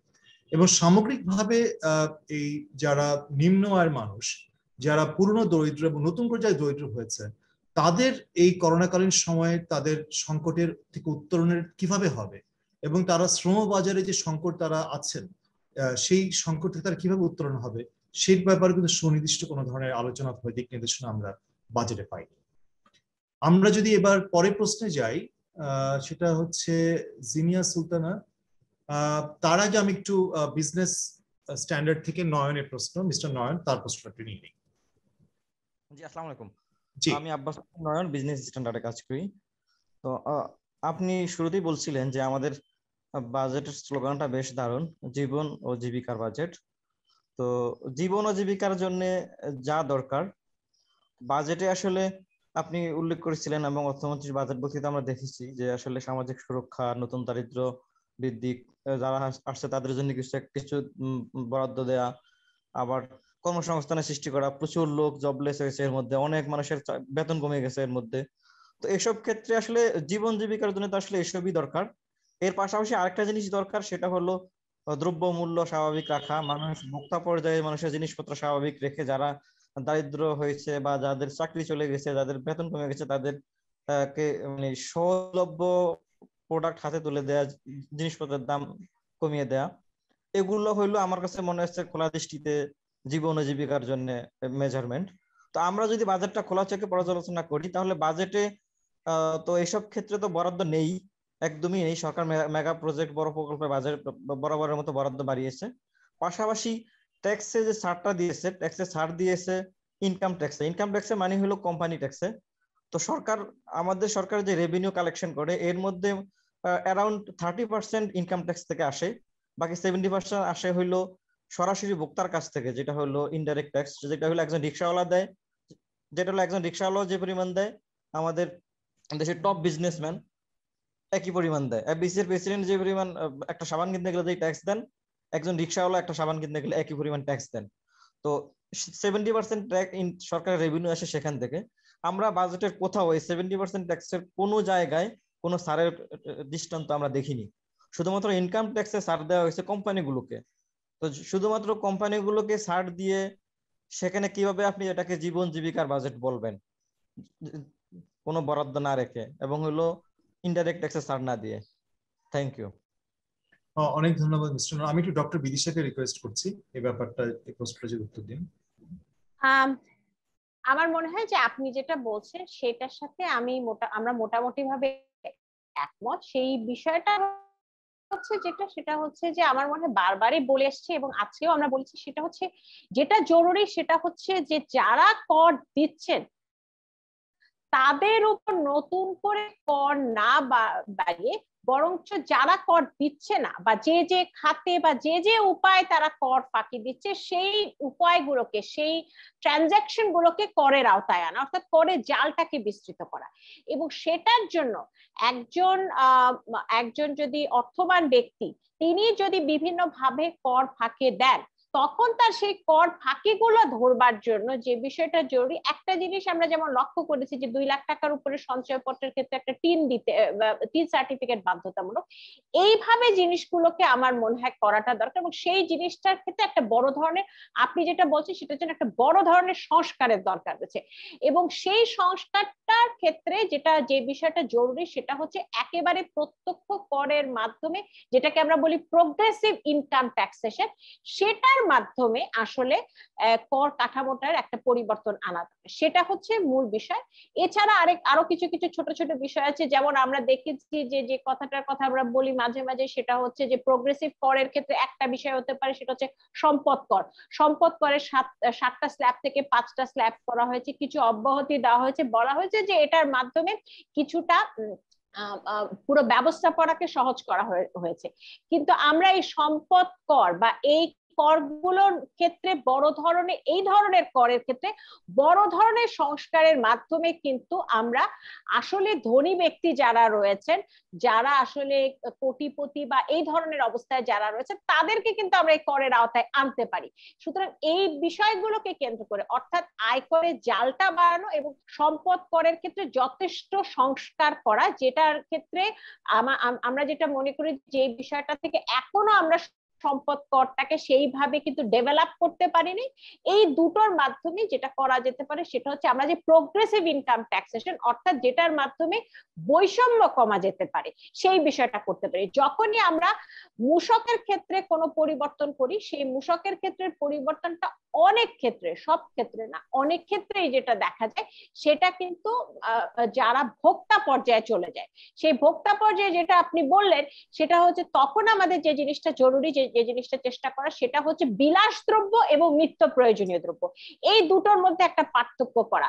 কারণ নিত্য প্রয়োজনীয় দ্রব্যের মধ্যে যদি আমরা কোনো পরিবর্তন আনি, তাহলে কিন্তু মূসক যদি বাড়ে তখন সেটা কিন্তু ভোক্তার উপরে শিফট করার কিন্তু একটা টেন্ডেন্সি থাকে। কিন্তু বিলাস দ্রব্যের ক্ষেত্রে যেহেতু বিলাস দ্রব্যটা নিম্ন আয়ের মানুষ কম ব্যবহার করে, সেক্ষেত্রে হয়তো এই এক ধরনের মূসকের ক্ষেত্রে যদি আমরা মূসক বাড়াই, সেটা হয়তো সাধারণ মানুষ সেখান থেকে একটু কিছুটা রেহাই পেতে পারে। সুতরাং এই মূসকের ক্ষেত্রে পরিবর্তনটা এবং মূসকের আইনের ক্ষেত্রে কিন্তু আমরা বারবার সংস্কারের বিষয়ে আমরা দেখছি পিছিয়ে যাচ্ছি। এইখানে একটা বড় ধরনের সংস্কার, সম্পদ করের ক্ষেত্রে একটা বড় ধরনের সংস্কার এবং আয়করের জালটাকে বিস্তৃত করা এবং সব ধরনের ট্রানজাকশনটাকে করের আওতায় আনা, এই 3টি বিষয় হয়তো আমরা চিন্তা করতে পারি। অন্তত এই 3টি বিষয় যদি চিন্তা করি, তাহলে আমরা কিছুটা হলেও বৈষম্য কমানোর ক্ষেত্রে বাজেটটাকে সাজানো সম্ভব। অনেক ধন্যবাদ ডক্টর বিদিশা। আমরা যেহেতু সময় মানে আমরা মোটামুটি একটু শেষের দিকে, এই জন্য প্রশ্নগুলো একটু নিয়ে নিই দ্রুত। মিস্টার আহসান হাবিব, তারপরে মিস্টার ফারহান ফেরদৌস। আমি একটা বিষয় কোশ্চেন করতে চাই। আপনারা শুরুতে বলেছেন যে কিছু কিছু জায়গায় আনরিয়ালিস্টিক প্রজেকশন হয়েছে, যেমন রেভিনিউর কথা বলেছেন, প্রাইভেট ইনভেস্টমেন্টের কথা বলেছেন। তো আপনাদের কাছে কি মনে হয় যে এই দুটো জায়গা ছাড়া আর অন্যগুলিতে কেমন প্রজেকশন হয়েছে? ওগুলা কি মোটামুটি রিয়ালিস্টিক নাকি ওইগুলাতেও আনরিয়ালিস্টিক? যদি একটু কিছু বলেন। এগুলো তো মিস্টার আসনারি, থ্যাংক ইউ। এগুলো এসব আমরা আরো হয়তো খুঁটিয়ে আরো ডিটেইল আমরা দেখবো। আমরা যেহেতু প্রতিটা বিষয় নিয়ে আমরা আলোচনা করিনি বাজেটের, যেটার জন্য টেক্স টাইম, মাত্র তো 2 দিন হলো বাজেট অ্যানাউন্স হয়েছে। আমরা যেই জায়গাগুলো আমাদের চোখে বেশি পড়েছে সেই বিষয়গুলো আমার সামনে তুলে ধরেছি, এবং সেই ক্ষেত্রে রেভিনিউর ব্যাপারটা খুব স্পষ্ট, কারণ সরকারের যে ওভার স্পেন্ডিং এ অথবা অ্যাডিশনাল স্পেন্ডিং এর যে পরিকল্পনা বড় বাজেটের, সেখানে তো তার আয়ের একটা বড় দিক হচ্ছে যে তার কি পরিমাণ সে আয় করতে পারবে। এবং সেক্ষেত্রে যে প্রক্ষেপণ যেটা করা হয়েছে যে 11.3% নেক্সট ফিসকাল ইয়ারে, সেটা আমাদের কাছে আনরিয়ালিস্টিক মনে হয়েছে। আর ইনভেস্টমেন্টের ক্ষেত্রে আমি একটা হিসাব করে যেটা বলেছি, সেটাও তো আলোচনার মধ্যে অলরেডি বলেছি যে এটাও আমাদের কাছে মনে হয়েছে যে বর্তমান বাস্তবতার নিরিখে, বিশেষ করে যেখানে ব্যক্তি খাতে বিনিয়োগ যথেষ্ট রকম স্ট্রাগল করছে, এবং সেই জায়গাটাতে আসলেই এই ধরনের historically high growth in private investment, at the same time high growth মানে rise in private investment GDP ratio, সেটাও আসলে কতটুকু বাস্তবসম্মত সে প্রশ্ন করেছে। আপনার কথা অনুযায়ী বলতে পারি যে আমরা অন্যান্য বিষয়গুলো খুঁটিয়ে দেখছি, হয়তো সামনের দিনে এরকম প্রোগ্রাম না করে আমরা আমাদের বিভিন্ন লেখাতে আমরা জিনিসগুলো তুলে নিয়ে আসবো। ধন্যবাদ। আপনার কোনো ফলো আপ কোশ্চেন আছে মিস্টার হাসান? না, ঠিক আছে। আচ্ছা, thank you very much. Mister Farhan Ferdous. আসসালামু আলাইকুম। ধন্যবাদ আমাকে প্রশ্ন করার সুযোগ দেওয়ার জন্য। আসলে আমি যে প্রশ্নগুলো করার জন্য প্রথম থেকেই করেছি, অনেকবার এই প্রশ্নগুলো হয়ে গেছে, তাই আমি আসলে তারপর একটা আপনার যে ভাষণটা ছিল সেখান থেকেই আমি একটা নোট নিয়েছিলাম, ওই যেটা হাসান হাবিব ভাই উনি করেছেন। আসলে দারিদ্র্যের হার যেটা মানে যে অবস্থা ছিল, যেটা আপনি বলেছেন যে অ্যাসেসমেন্ট আসলে ঠিক মতো হয় না, চাকরি কমেছে, এসএমইরা আপনার ঠিক মতো প্রণোদনা পায়নি। তো এই বিষয়ে মূল সমস্যাটাকে না অ্যাসেসমেন্ট করে, যেটা একটু উন্নয়নকে সামনে রেখেই বাজেটটা হয়েছে, মানে দারিদ্র বিমোচনের যে এটা দরকার ছিল, মানে সেটাকে অতটা অ্যাড্রেস করা হয়নি। এটা আপনার একদম প্রথম একটা সমালোচনা ছিল বাজেটে। এইটার নিয়ে মানে যেটা হচ্ছে যে কর ছাড়টা দেওয়া হয়েছে বিজনেসে, কিন্তু ওই দারিদ্র বিমোচনের জায়গায় হাত একেবারে দেওয়া হয়নি। এটা আপনি কি অনেকভাবে বলে ফেলেছেন, তারপরে না ঠিক আছে, আমি আরেকটু যদি আমি আমার প্রশ্নটা এরপরে ছোট প্রশ্ন আছে, এটাই শেষ। এটা হচ্ছে যে আপনার কি কোনো স্ট্র্যাটেজি বা মানে আপনি কি কোনো ট্যাকটিক্স দু একটা বলবেন কিনা, যে আসলে এই দিকটা করা গেলে আসলে এই জায়গাটা অ্যাড্রেস বেটার হতো। এইটাই আর কি একটাই প্রথম প্রশ্নটা আমার। ঠিক আছে, আমি বলছি। না, অনেক ধন্যবাদ। হয়তো মিস্টার হাসান হাবিবের জন্য একটা সংযুক্তি হবে যে আর কোনো জায়গায় অসঙ্গতি আছে কিনা। অবশ্যই আমরা হয়তো বলেছিলাম শুরুর দিকে, সেটা হচ্ছে দারিদ্র্যের হারে। থ্যাংক ইউ মিস্টার ফারহান, সেটা মনে করে দেওয়ার জন্য। যে হ্যাঁ, দারিদ্র্যের হার নিয়েও আপনারা যে দেখেছেন, সেটা হচ্ছে সেই পুরনো দারিদ্র্যের হার উল্লেখ করা হয়েছে বাজেটে, এবং আগামী 2024-এর মধ্যে যে দারিদ্র্যের হার এতটা কমিয়ে আনার যে বিষয়, সেখানে কিন্তু সুস্পষ্ট কোনো পরিকল্পনা অথবা কি স্ট্র্যাটেজির মাধ্যমে দারিদ্র্যের হার কমানো হবে সেটাও পরিষ্কার নয়।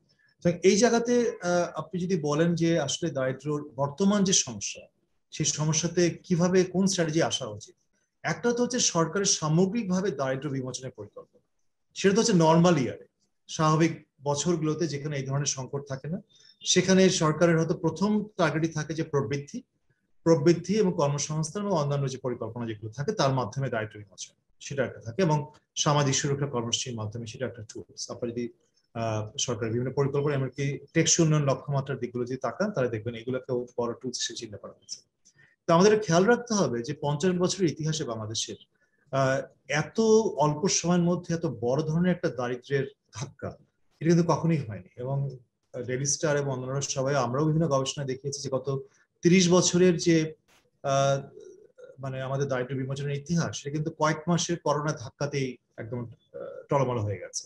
তো এই জায়গাতে এই রিফ্লেকশনটা কিন্তু নেই, আলোচনাটা কিন্তু আমি একটু শুরুতে বলেছি নিউ পুয়ার অথবা মানুষ যে আগের দরিদ্র তারা আরো দরিদ্র হয়েছে, তাদের যে সংকটটা সেটা কিন্তু এই আলোচনাটা রিফ্লেকশন নেই। সুতরাং যদি এটাকে অ্যাকনোলেজ না করি তাহলে দারিদ্র বিমোচন করার জন্য বাজেটে যেভাবে আলোচনাটা হচ্ছিল সেই পুরনো স্ট্র্যাটেজিগুলো, সেই প্রবৃদ্ধি এবং কর্মসংস্থানের জন্য যে কথাগুলো আছে সেই কথাগুলো কিন্তু সেই একই, আপনারা যদি আগের বাজেটগুলো দেখেন মোটামুটি সেই একই ধরনের ধারাবাহিকভাবে আলোচনাগুলো এসছে। কিন্তু করোনাকালীন সংকটে কিভাবে এই অর্থনৈতিক পুনরুদ্ধারটা হচ্ছে সবচেয়ে বড় ব্যাপার দারিদ্র বিমোচনের জন্য, সামাজিক সুরক্ষা কর্মসূচি হতে হবে আরেকটা বড় টুল, সেই জায়গাতে কিন্তু আমরা বড় ধরনের গ্যাপ দেখছি।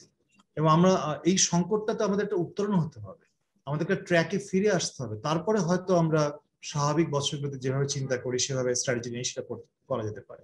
সেই অর্থনৈতিক পুনরুদ্ধারের বিষয়টাই পরিষ্কার নয় বাজেটের মধ্যে, এবং সামাজিক পুনরুদ্ধার এই জায়গাটাতে আমি শক্তভাবে বলি।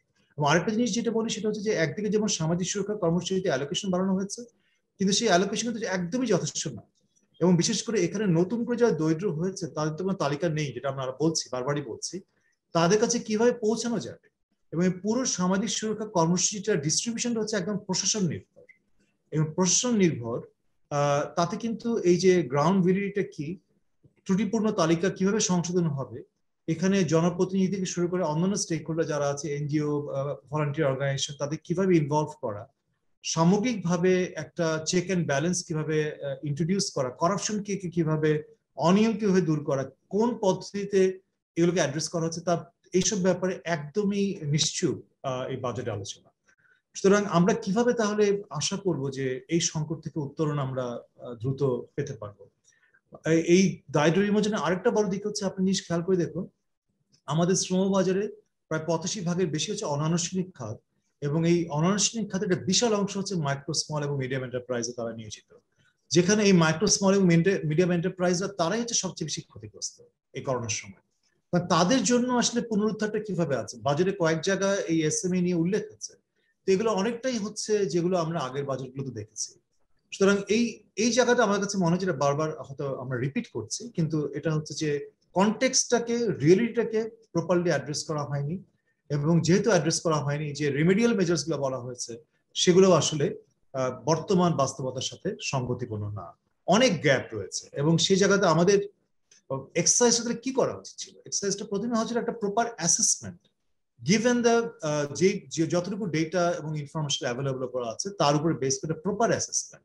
এবং সরকারে এবং সরকারের বাইরে কিন্তু অনেক দক্ষ মানুষ আছেন যারা কিন্তু এই অ্যাসেসমেন্ট করতে, সরকারের যে বাজেট যারা তৈরি করেন সেই টিমটাকে সাহায্য করার মতো। আমার কাছে মনে হয় সেই ডিসকানেক্টটা রয়ে গেছে, এবং যে কারণে আমরা যে আলোচনাগুলো করছি সেই আলোচনা ঘুরে ফিরে আমরা সেই পয়েন্টটাকে বারবার জোর দিচ্ছি। আমরা যদি নেক্সট কোশ্চেনটা যাই, মিস্টার আনোয়ার ইব্রাহিম। ধন্যবাদ আমাকে সুযোগ দেওয়ার জন্য। আমরা প্রায়শই আমরা যে জিনিসটা দেখি যে বাজেটের আগে সরকার নানা পর্যায়ের সাথে কথা বলে, এবার যদি করোনার জন্য সরাসরি কথা বলেনি কিন্তু অনলাইনে কথা বলেছে, আপনারা সংবাদ সম্মেলন করে বা আপনাদের ভাবনাগুলো কেমন হওয়া উচিত বাজেটে সেগুলো আপনারা বলার চেষ্টা করেন, এবং এবারও করেছেন, এবং সরকারের কাছে নথিগুলো পাঠান। এই জিনিসটা আমরা দেখে আসছি যুগের পর যুগ, যে এগুলো এই কাজটা করা হয়। আপনারা বহু কষ্ট করেন, বলেন সরকার যখন বাজেটটা করে, যে অর্থমন্ত্রী যে সরকারই করুক না কেন কখনোই তার আমলে নেয় না। মানে ক্ষেত্র বিশেষে কখনো কখনো ব্যবসায়ীদের 2-4টা কথা হয়তো নেয়, কিন্তু সামগ্রিকভাবে যে আর্থসামাজিক অবস্থা উন্নয়নে যে যারা আপনারা গবেষক যারা কাজ গবেষণা করেন, সেই আলোচনাগুলো তাদের আপনাদের যে ভাবনাগুলো সেগুলো প্রতিফলন বাজেটে থাকে না। তাহলে কেন হয়? মানে যে যারা করেন এই বাজেটটা তৈরি করেন তারা তাহলে কিসেবে, মানে এই যে তারা কি আমলা নির্ভর বাজেট বা ব্যক্তিগত চিন্তা চেতনা থেকে শুধুমাত্র অর্থমন্ত্রীর বাজেট করেন কিনা? মানে এই বাজেটটা কি শুধু অর্থমন্ত্রীর বাজেট, নাকি আমাদের যে স্বাভাবিকভাবে যে বাংলাদেশে মানুষের জন্য একটা বাজেট করা বা সরকারের একটা বাজেট করা সেটা হয় কি? এটা একটু যদি বলেন। এটা তো আসলে প্রশ্নের উত্তর, আপনি যখন প্রশ্ন করছেন তখন হয়তো উত্তরের বেশ কিছু জিনিস আপনি নিজেই দিয়ে ফেলেছেন। এটা ঠিক যে বাজেট করার কিন্তু একটা সুনির্দিষ্ট প্রক্রিয়া আছে, আপনারা জানেন, সেটা আমি আর ওই ভিতরে যাচ্ছি না, প্রশাসনের মধ্যে, আমলাতন্ত্রের মধ্যে, মন্ত্রণালয়ের মধ্যে। কিন্তু এরকম সেটা একটা গতানুগতিক একটা প্রক্রিয়া আছে, কিন্তু আমার ধারণা সেখানে ফ্লেক্সিবিলিটি খুবই কম। এই ধরনের সংকটের সময় অথবা বিভিন্ন পরিস্থিতিতে কিভাবে সিচুয়েশনটাকে নতুন করে অ্যানালাইসিস করা, সেই পার্সপেক্টিভ করার এবং সেই ধরনের লোকজন ইনভলভ কিনা সেই ব্যাপারে হয়তো একটা প্রশ্ন থাকতেই পারে। সুতরাং আপনার সাথে আমি পুরো একমত যে আমরা হয়তো সেরকম প্রেশার গ্রুপ না, ব্যবসায়ীরা তারা প্রেশার গ্রুপ, তারা হয়তো তাদের দাবি দাওয়াগুলো খুব শক্তভাবে বলতে পারে। আমাদের তো আসলে দাবি দেওয়া নেই গবেষক হিসাবে, আমরা যেটা চেষ্টা করি সেটা হচ্ছে বিভিন্ন গবেষণা করে তথ্যপত্রগুলো দেওয়ার চেষ্টা করি। আপনি ঠিকই বলেছেন, এই সময় আমরা যে সার্ভেগুলো করেছি প্রত্যেকটা কিন্তু আমরা চেষ্টা করেছি একদম যারা স্টেক হোল্ডার আছে তাদের কাছে, শুধু এরকম মিডিয়ার অথবা এই ধরনের জুম অথবা এই ধরনের মিডিয়া ব্রিফিং না করে আমরা কিন্তু সবার কাছে পৌঁছে দেওয়ার চেষ্টা করেছি। এবং অনেক মন্ত্রণালয় অথবা প্রাইম মিনিস্টার অফিস থেকে তারা কিন্তু আমাদের কাছে চেয়েছেন, আমরা পাঠিয়ে দিচ্ছি সাথে সাথে। কিন্তু আনফর্চুনেটলি আপনি ঠিকই বলেছেন, তার যথাযথ রিফ্লেকশনটা হয়তো আমরা দেখি না।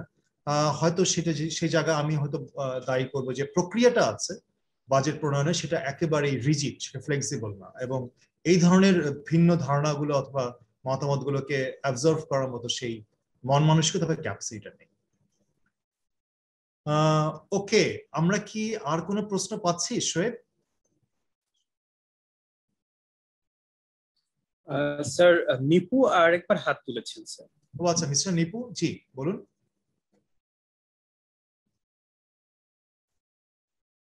ওনার তো মিউট করা। হ্যালো, শোনা যাচ্ছে? হ্যাঁ শোনা যাচ্ছে, বলুন। আচ্ছা, দ্বিতীয়বার সুযোগ দেওয়ার জন্য ধন্যবাদ। আমার ছোট্ট একটাই, এই যে আগামী অর্থ বছরের বাজেটে 7.2% জিডিপি এর লক্ষ্যমাত্রা ধরা হয়েছে। এক্ষেত্রে এই টার্গেট অর্জন করতে হলে মানে কি পরিমাণ বিনিয়োগ দরকার, এটা একটা প্রশ্ন।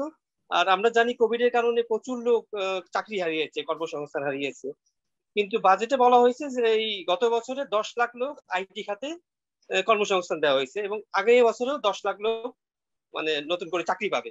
এই বাস্তবতার দিকে এই তথ্য কি মানে যৌক্তিক কিনা, এই প্রশ্নটা, বা আপনাদের কাছে কোনো ইনফরমেশন আছে কিনা এই ব্যাপার? Thank you.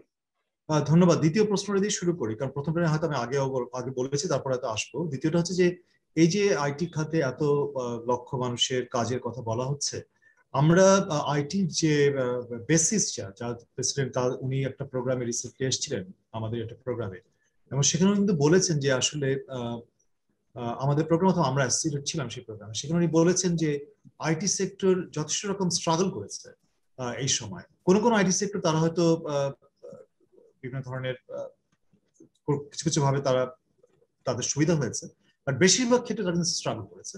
এবং সবচেয়ে বড় জিনিসটা তুমি যেটা বলেছি সেটা হচ্ছে যে এই সময় তারা কোনো সরকারি সাহায্য সহযোগিতা সেভাবে পাননি। এমনকি আমরাও যে কোয়ার্টারলি সার্ভে করছি, বিজনেস কনফারেন্স ইন্ডেক্স সার্ভে, সেখানে কিন্তু আমরা দেখেছি যে আইটি ফার্মগুলো সেভাবে কোনো ধরনের সহযোগিতা পায়নি। সুতরাং এই যে একটা সংকটকালীন সময় যে এত বড় একটা মানে এমপ্লয়মেন্ট জেনারেশনের কথা বলা হচ্ছে, এটার তথ্যের উৎসটা কোথায় সেটা হয়তো আমরা জানতে আগ্রহী হব। প্রথম বিষয়টা যেটা হচ্ছে আপনি প্রবৃত্তির কথা বলছেন, সেটা একদম বাজেট ডকুমেন্ট থেকে বলতে পারি যে ওখানে কিন্তু পিছনে অ্যানেক্সে বলা আছে যে ওই 7.2% জিডিপি গ্রোথ রেট অ্যাচিভ করতে গেলে ইনভেস্টমেন্ট জিডিপি রেশিও হতে হবে 30, if I'm not wrong, I'm going to say 33 point something, most probably 33.1, এবং প্রাইভেট ইনভেস্টমেন্ট জিডিপি রেশিও হতে হবে 25%, which is আমাদের হিস্টোরিক্যালি হাইয়েস্ট। এখন পর্যন্ত এই লেভেলে আমরা পৌঁছতে পারিনি।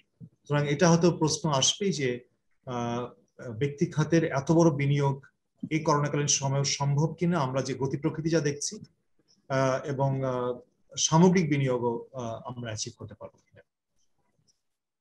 ধন্যবাদ। আর কোনো প্রশ্ন শোয়েব? কারণ আমি জিনিয়া সুলতান ওনার যে প্রশ্নটা আমরা চ্যাট বক্সে দেখছি, ওটা আমি একটা কমেন্ট হিসেবে নিচ্ছি, ওটা হয়তো সেরকম কোনো স্পেসিফিক কোশ্চেন না। শোয়েব, কোনো কোশ্চেন? আর স্যার আমি কোনো প্রশ্ন দেখছি না স্যার, যদি কেউ প্রশ্ন করতে পারেন। আর বিদেশি ম্যাডাম এবং আপনি স্যার যদি একটু সামারি করেন। না, সামারিতে আমরা যাচ্ছি না, কিন্তু যদি একটু জাস্ট চেক করতে যাচ্ছি আর দিকে কোনো ফাইনাল কোশ্চেন আছে কিনা। আমার তো মনে হচ্ছে কিছু নেই। সো ডক্টর বিদিশা, আপনি একটু ফাইনাল কোনো কমেন্টস যদি করেন, সামারিতে আমরা যাচ্ছি না। জি, সামারি করার বিষয় না, কারণ আমাদের বিভিন্ন বিষয় অন্যান্য ফোরামেও বারবারই বলে আসছি। একটা বিষয় আমি হয়তো একটু ফ্ল্যাগ করতে চাই, সেটা হচ্ছে যে আমরা যখন বাজেট দেখে আমরা অনেক সময় কিন্তু টোটাল যে মোট বরাদ্দটার দিকে তাকাই। একটা তো বাস্তবায়নের বিষয় আছেই, খাতভিত্তিক অগ্রাধিকারের বিষয় আছে, এটার ছাড়াও আরেকটা বিষয় সেটা হচ্ছে যে আমাদের পরিচালন ব্যয়, সেটাকে যখন আমরা বাদ দিয়ে যদি আমরা বার্ষিক উন্নয়ন কর্মসূচির দিকে তাকাই, এই বছরের বাজেটটা যদি আপনারা একটু দেখেন, সেটা হচ্ছে পরিচালন ব্যয়ের যে পরিমাণ, যে আকার, সেটা অবশ্যই পরিচালন ব্যয়ের দরকার আছে, পরিচালিত করবার জন্য তো পরিচালন ব্যয়ের দরকার রয়েছে, কিন্তু সেটা সাপেক্ষে যদি আমরা যখন বার্ষিক উন্নয়ন কর্মসূচিকে নেই, সেখানেও হয়তো কিছু মতানৈক্য থাকতে পারে কোন প্রকল্পটা জরুরি বা না জরুরি নয়, তখন কিন্তু সেই ব্যয়টা অনেক কমে আসে, তখন কিন্তু খাতভিত্তিক অগ্রাধিকার আবার পরিবর্তিত হয়ে যায়। এবং আমরা যদি এবছরের বাজেটে দেখি, আপনি খেয়াল করতে পারেন যে বিশাল অঙ্কের বাজেট যে বরাদ্দ করা হয়েছে, অবশ্যই জনপ্রশাসন জরুরি, কিন্তু তারপরও কিন্তু প্রশ্ন থেকে যায় যে অন্যান্য খাতগুলো যেটা স্বাস্থ্য শিক্ষার কথা আমরা বারবার বলছি, সেই খাতগুলোর সাপেক্ষে নিরীক্ষে এতটা ব্যয় যুক্তিসঙ্গত ছিল কিনা, সেটা কিন্তু অন্যান্য বেশ কয়েকটি মন্ত্রণালয়ের ক্ষেত্রেও কিন্তু বলা যায়। সুতরাং মন্ত্রণালয় ভিত্তিক যে অগ্রাধিকার, যেটা আমরা বারবারই বলে আসছি, যে প্রথমে বরাদ্দ, তারপরে বাস্তবায়ন, এবং তারপরে হয়তো আমাদের যদি ধাপে ধাপে যাওয়ার কথা চিন্তা করি, যে আমাদের উন্নয়ন লক্ষ্যমাত্রার সাথে কতটা সংশ্লিষ্টতা, সেটা বিবেচনা করুন। সেটার জন্য যেটা জরুরি, সেটা হচ্ছে আসলে মন্ত্রণালয়গুলোর বাজেটগুলোর একটা পরিবীক্ষণ এবং মূল্যায়ন। এবং আমরা বারবারই সানেম থেকে এই বিষয়টা বলে আসি যে পরিবীক্ষণ এবং মূল্যায়নটা আমাদের প্রণোদনা প্যাকেজের, এবং প্রণোদনা প্যাকেজটা তো একটা সাময়িক বিষয় হিসেবে আমরা মনে করছি, তার পাশাপাশি বাজেটের একটা পরিবীক্ষণ এবং মূল্যায়ন হওয়া, এবং খাতভিত্তিক অগ্রাধিকারগুলো সঠিক রয়েছে কিনা বার্ষিক উন্নয়ন কর্মসূচির মাধ্যমে, সেই বিষয়টা দেখা। অনেক ধন্যবাদ ডক্টর বিদিশা। আমিও শেষ করছি এইটুকু বলে যে আমাদের সানেমের গবেষণার এবং বিভিন্ন গবেষণা আমরা করি, তার একটা মূল উদ্দেশ্যই হচ্ছে নীতি নির্ধারকদের কাছে যতটুকু সম্ভব আমরা নীতি সহায়তা দেওয়ার ক্ষেত্রে এই ধরনের গবেষণাগুলো আমরা কাজে লাগাতে পারি।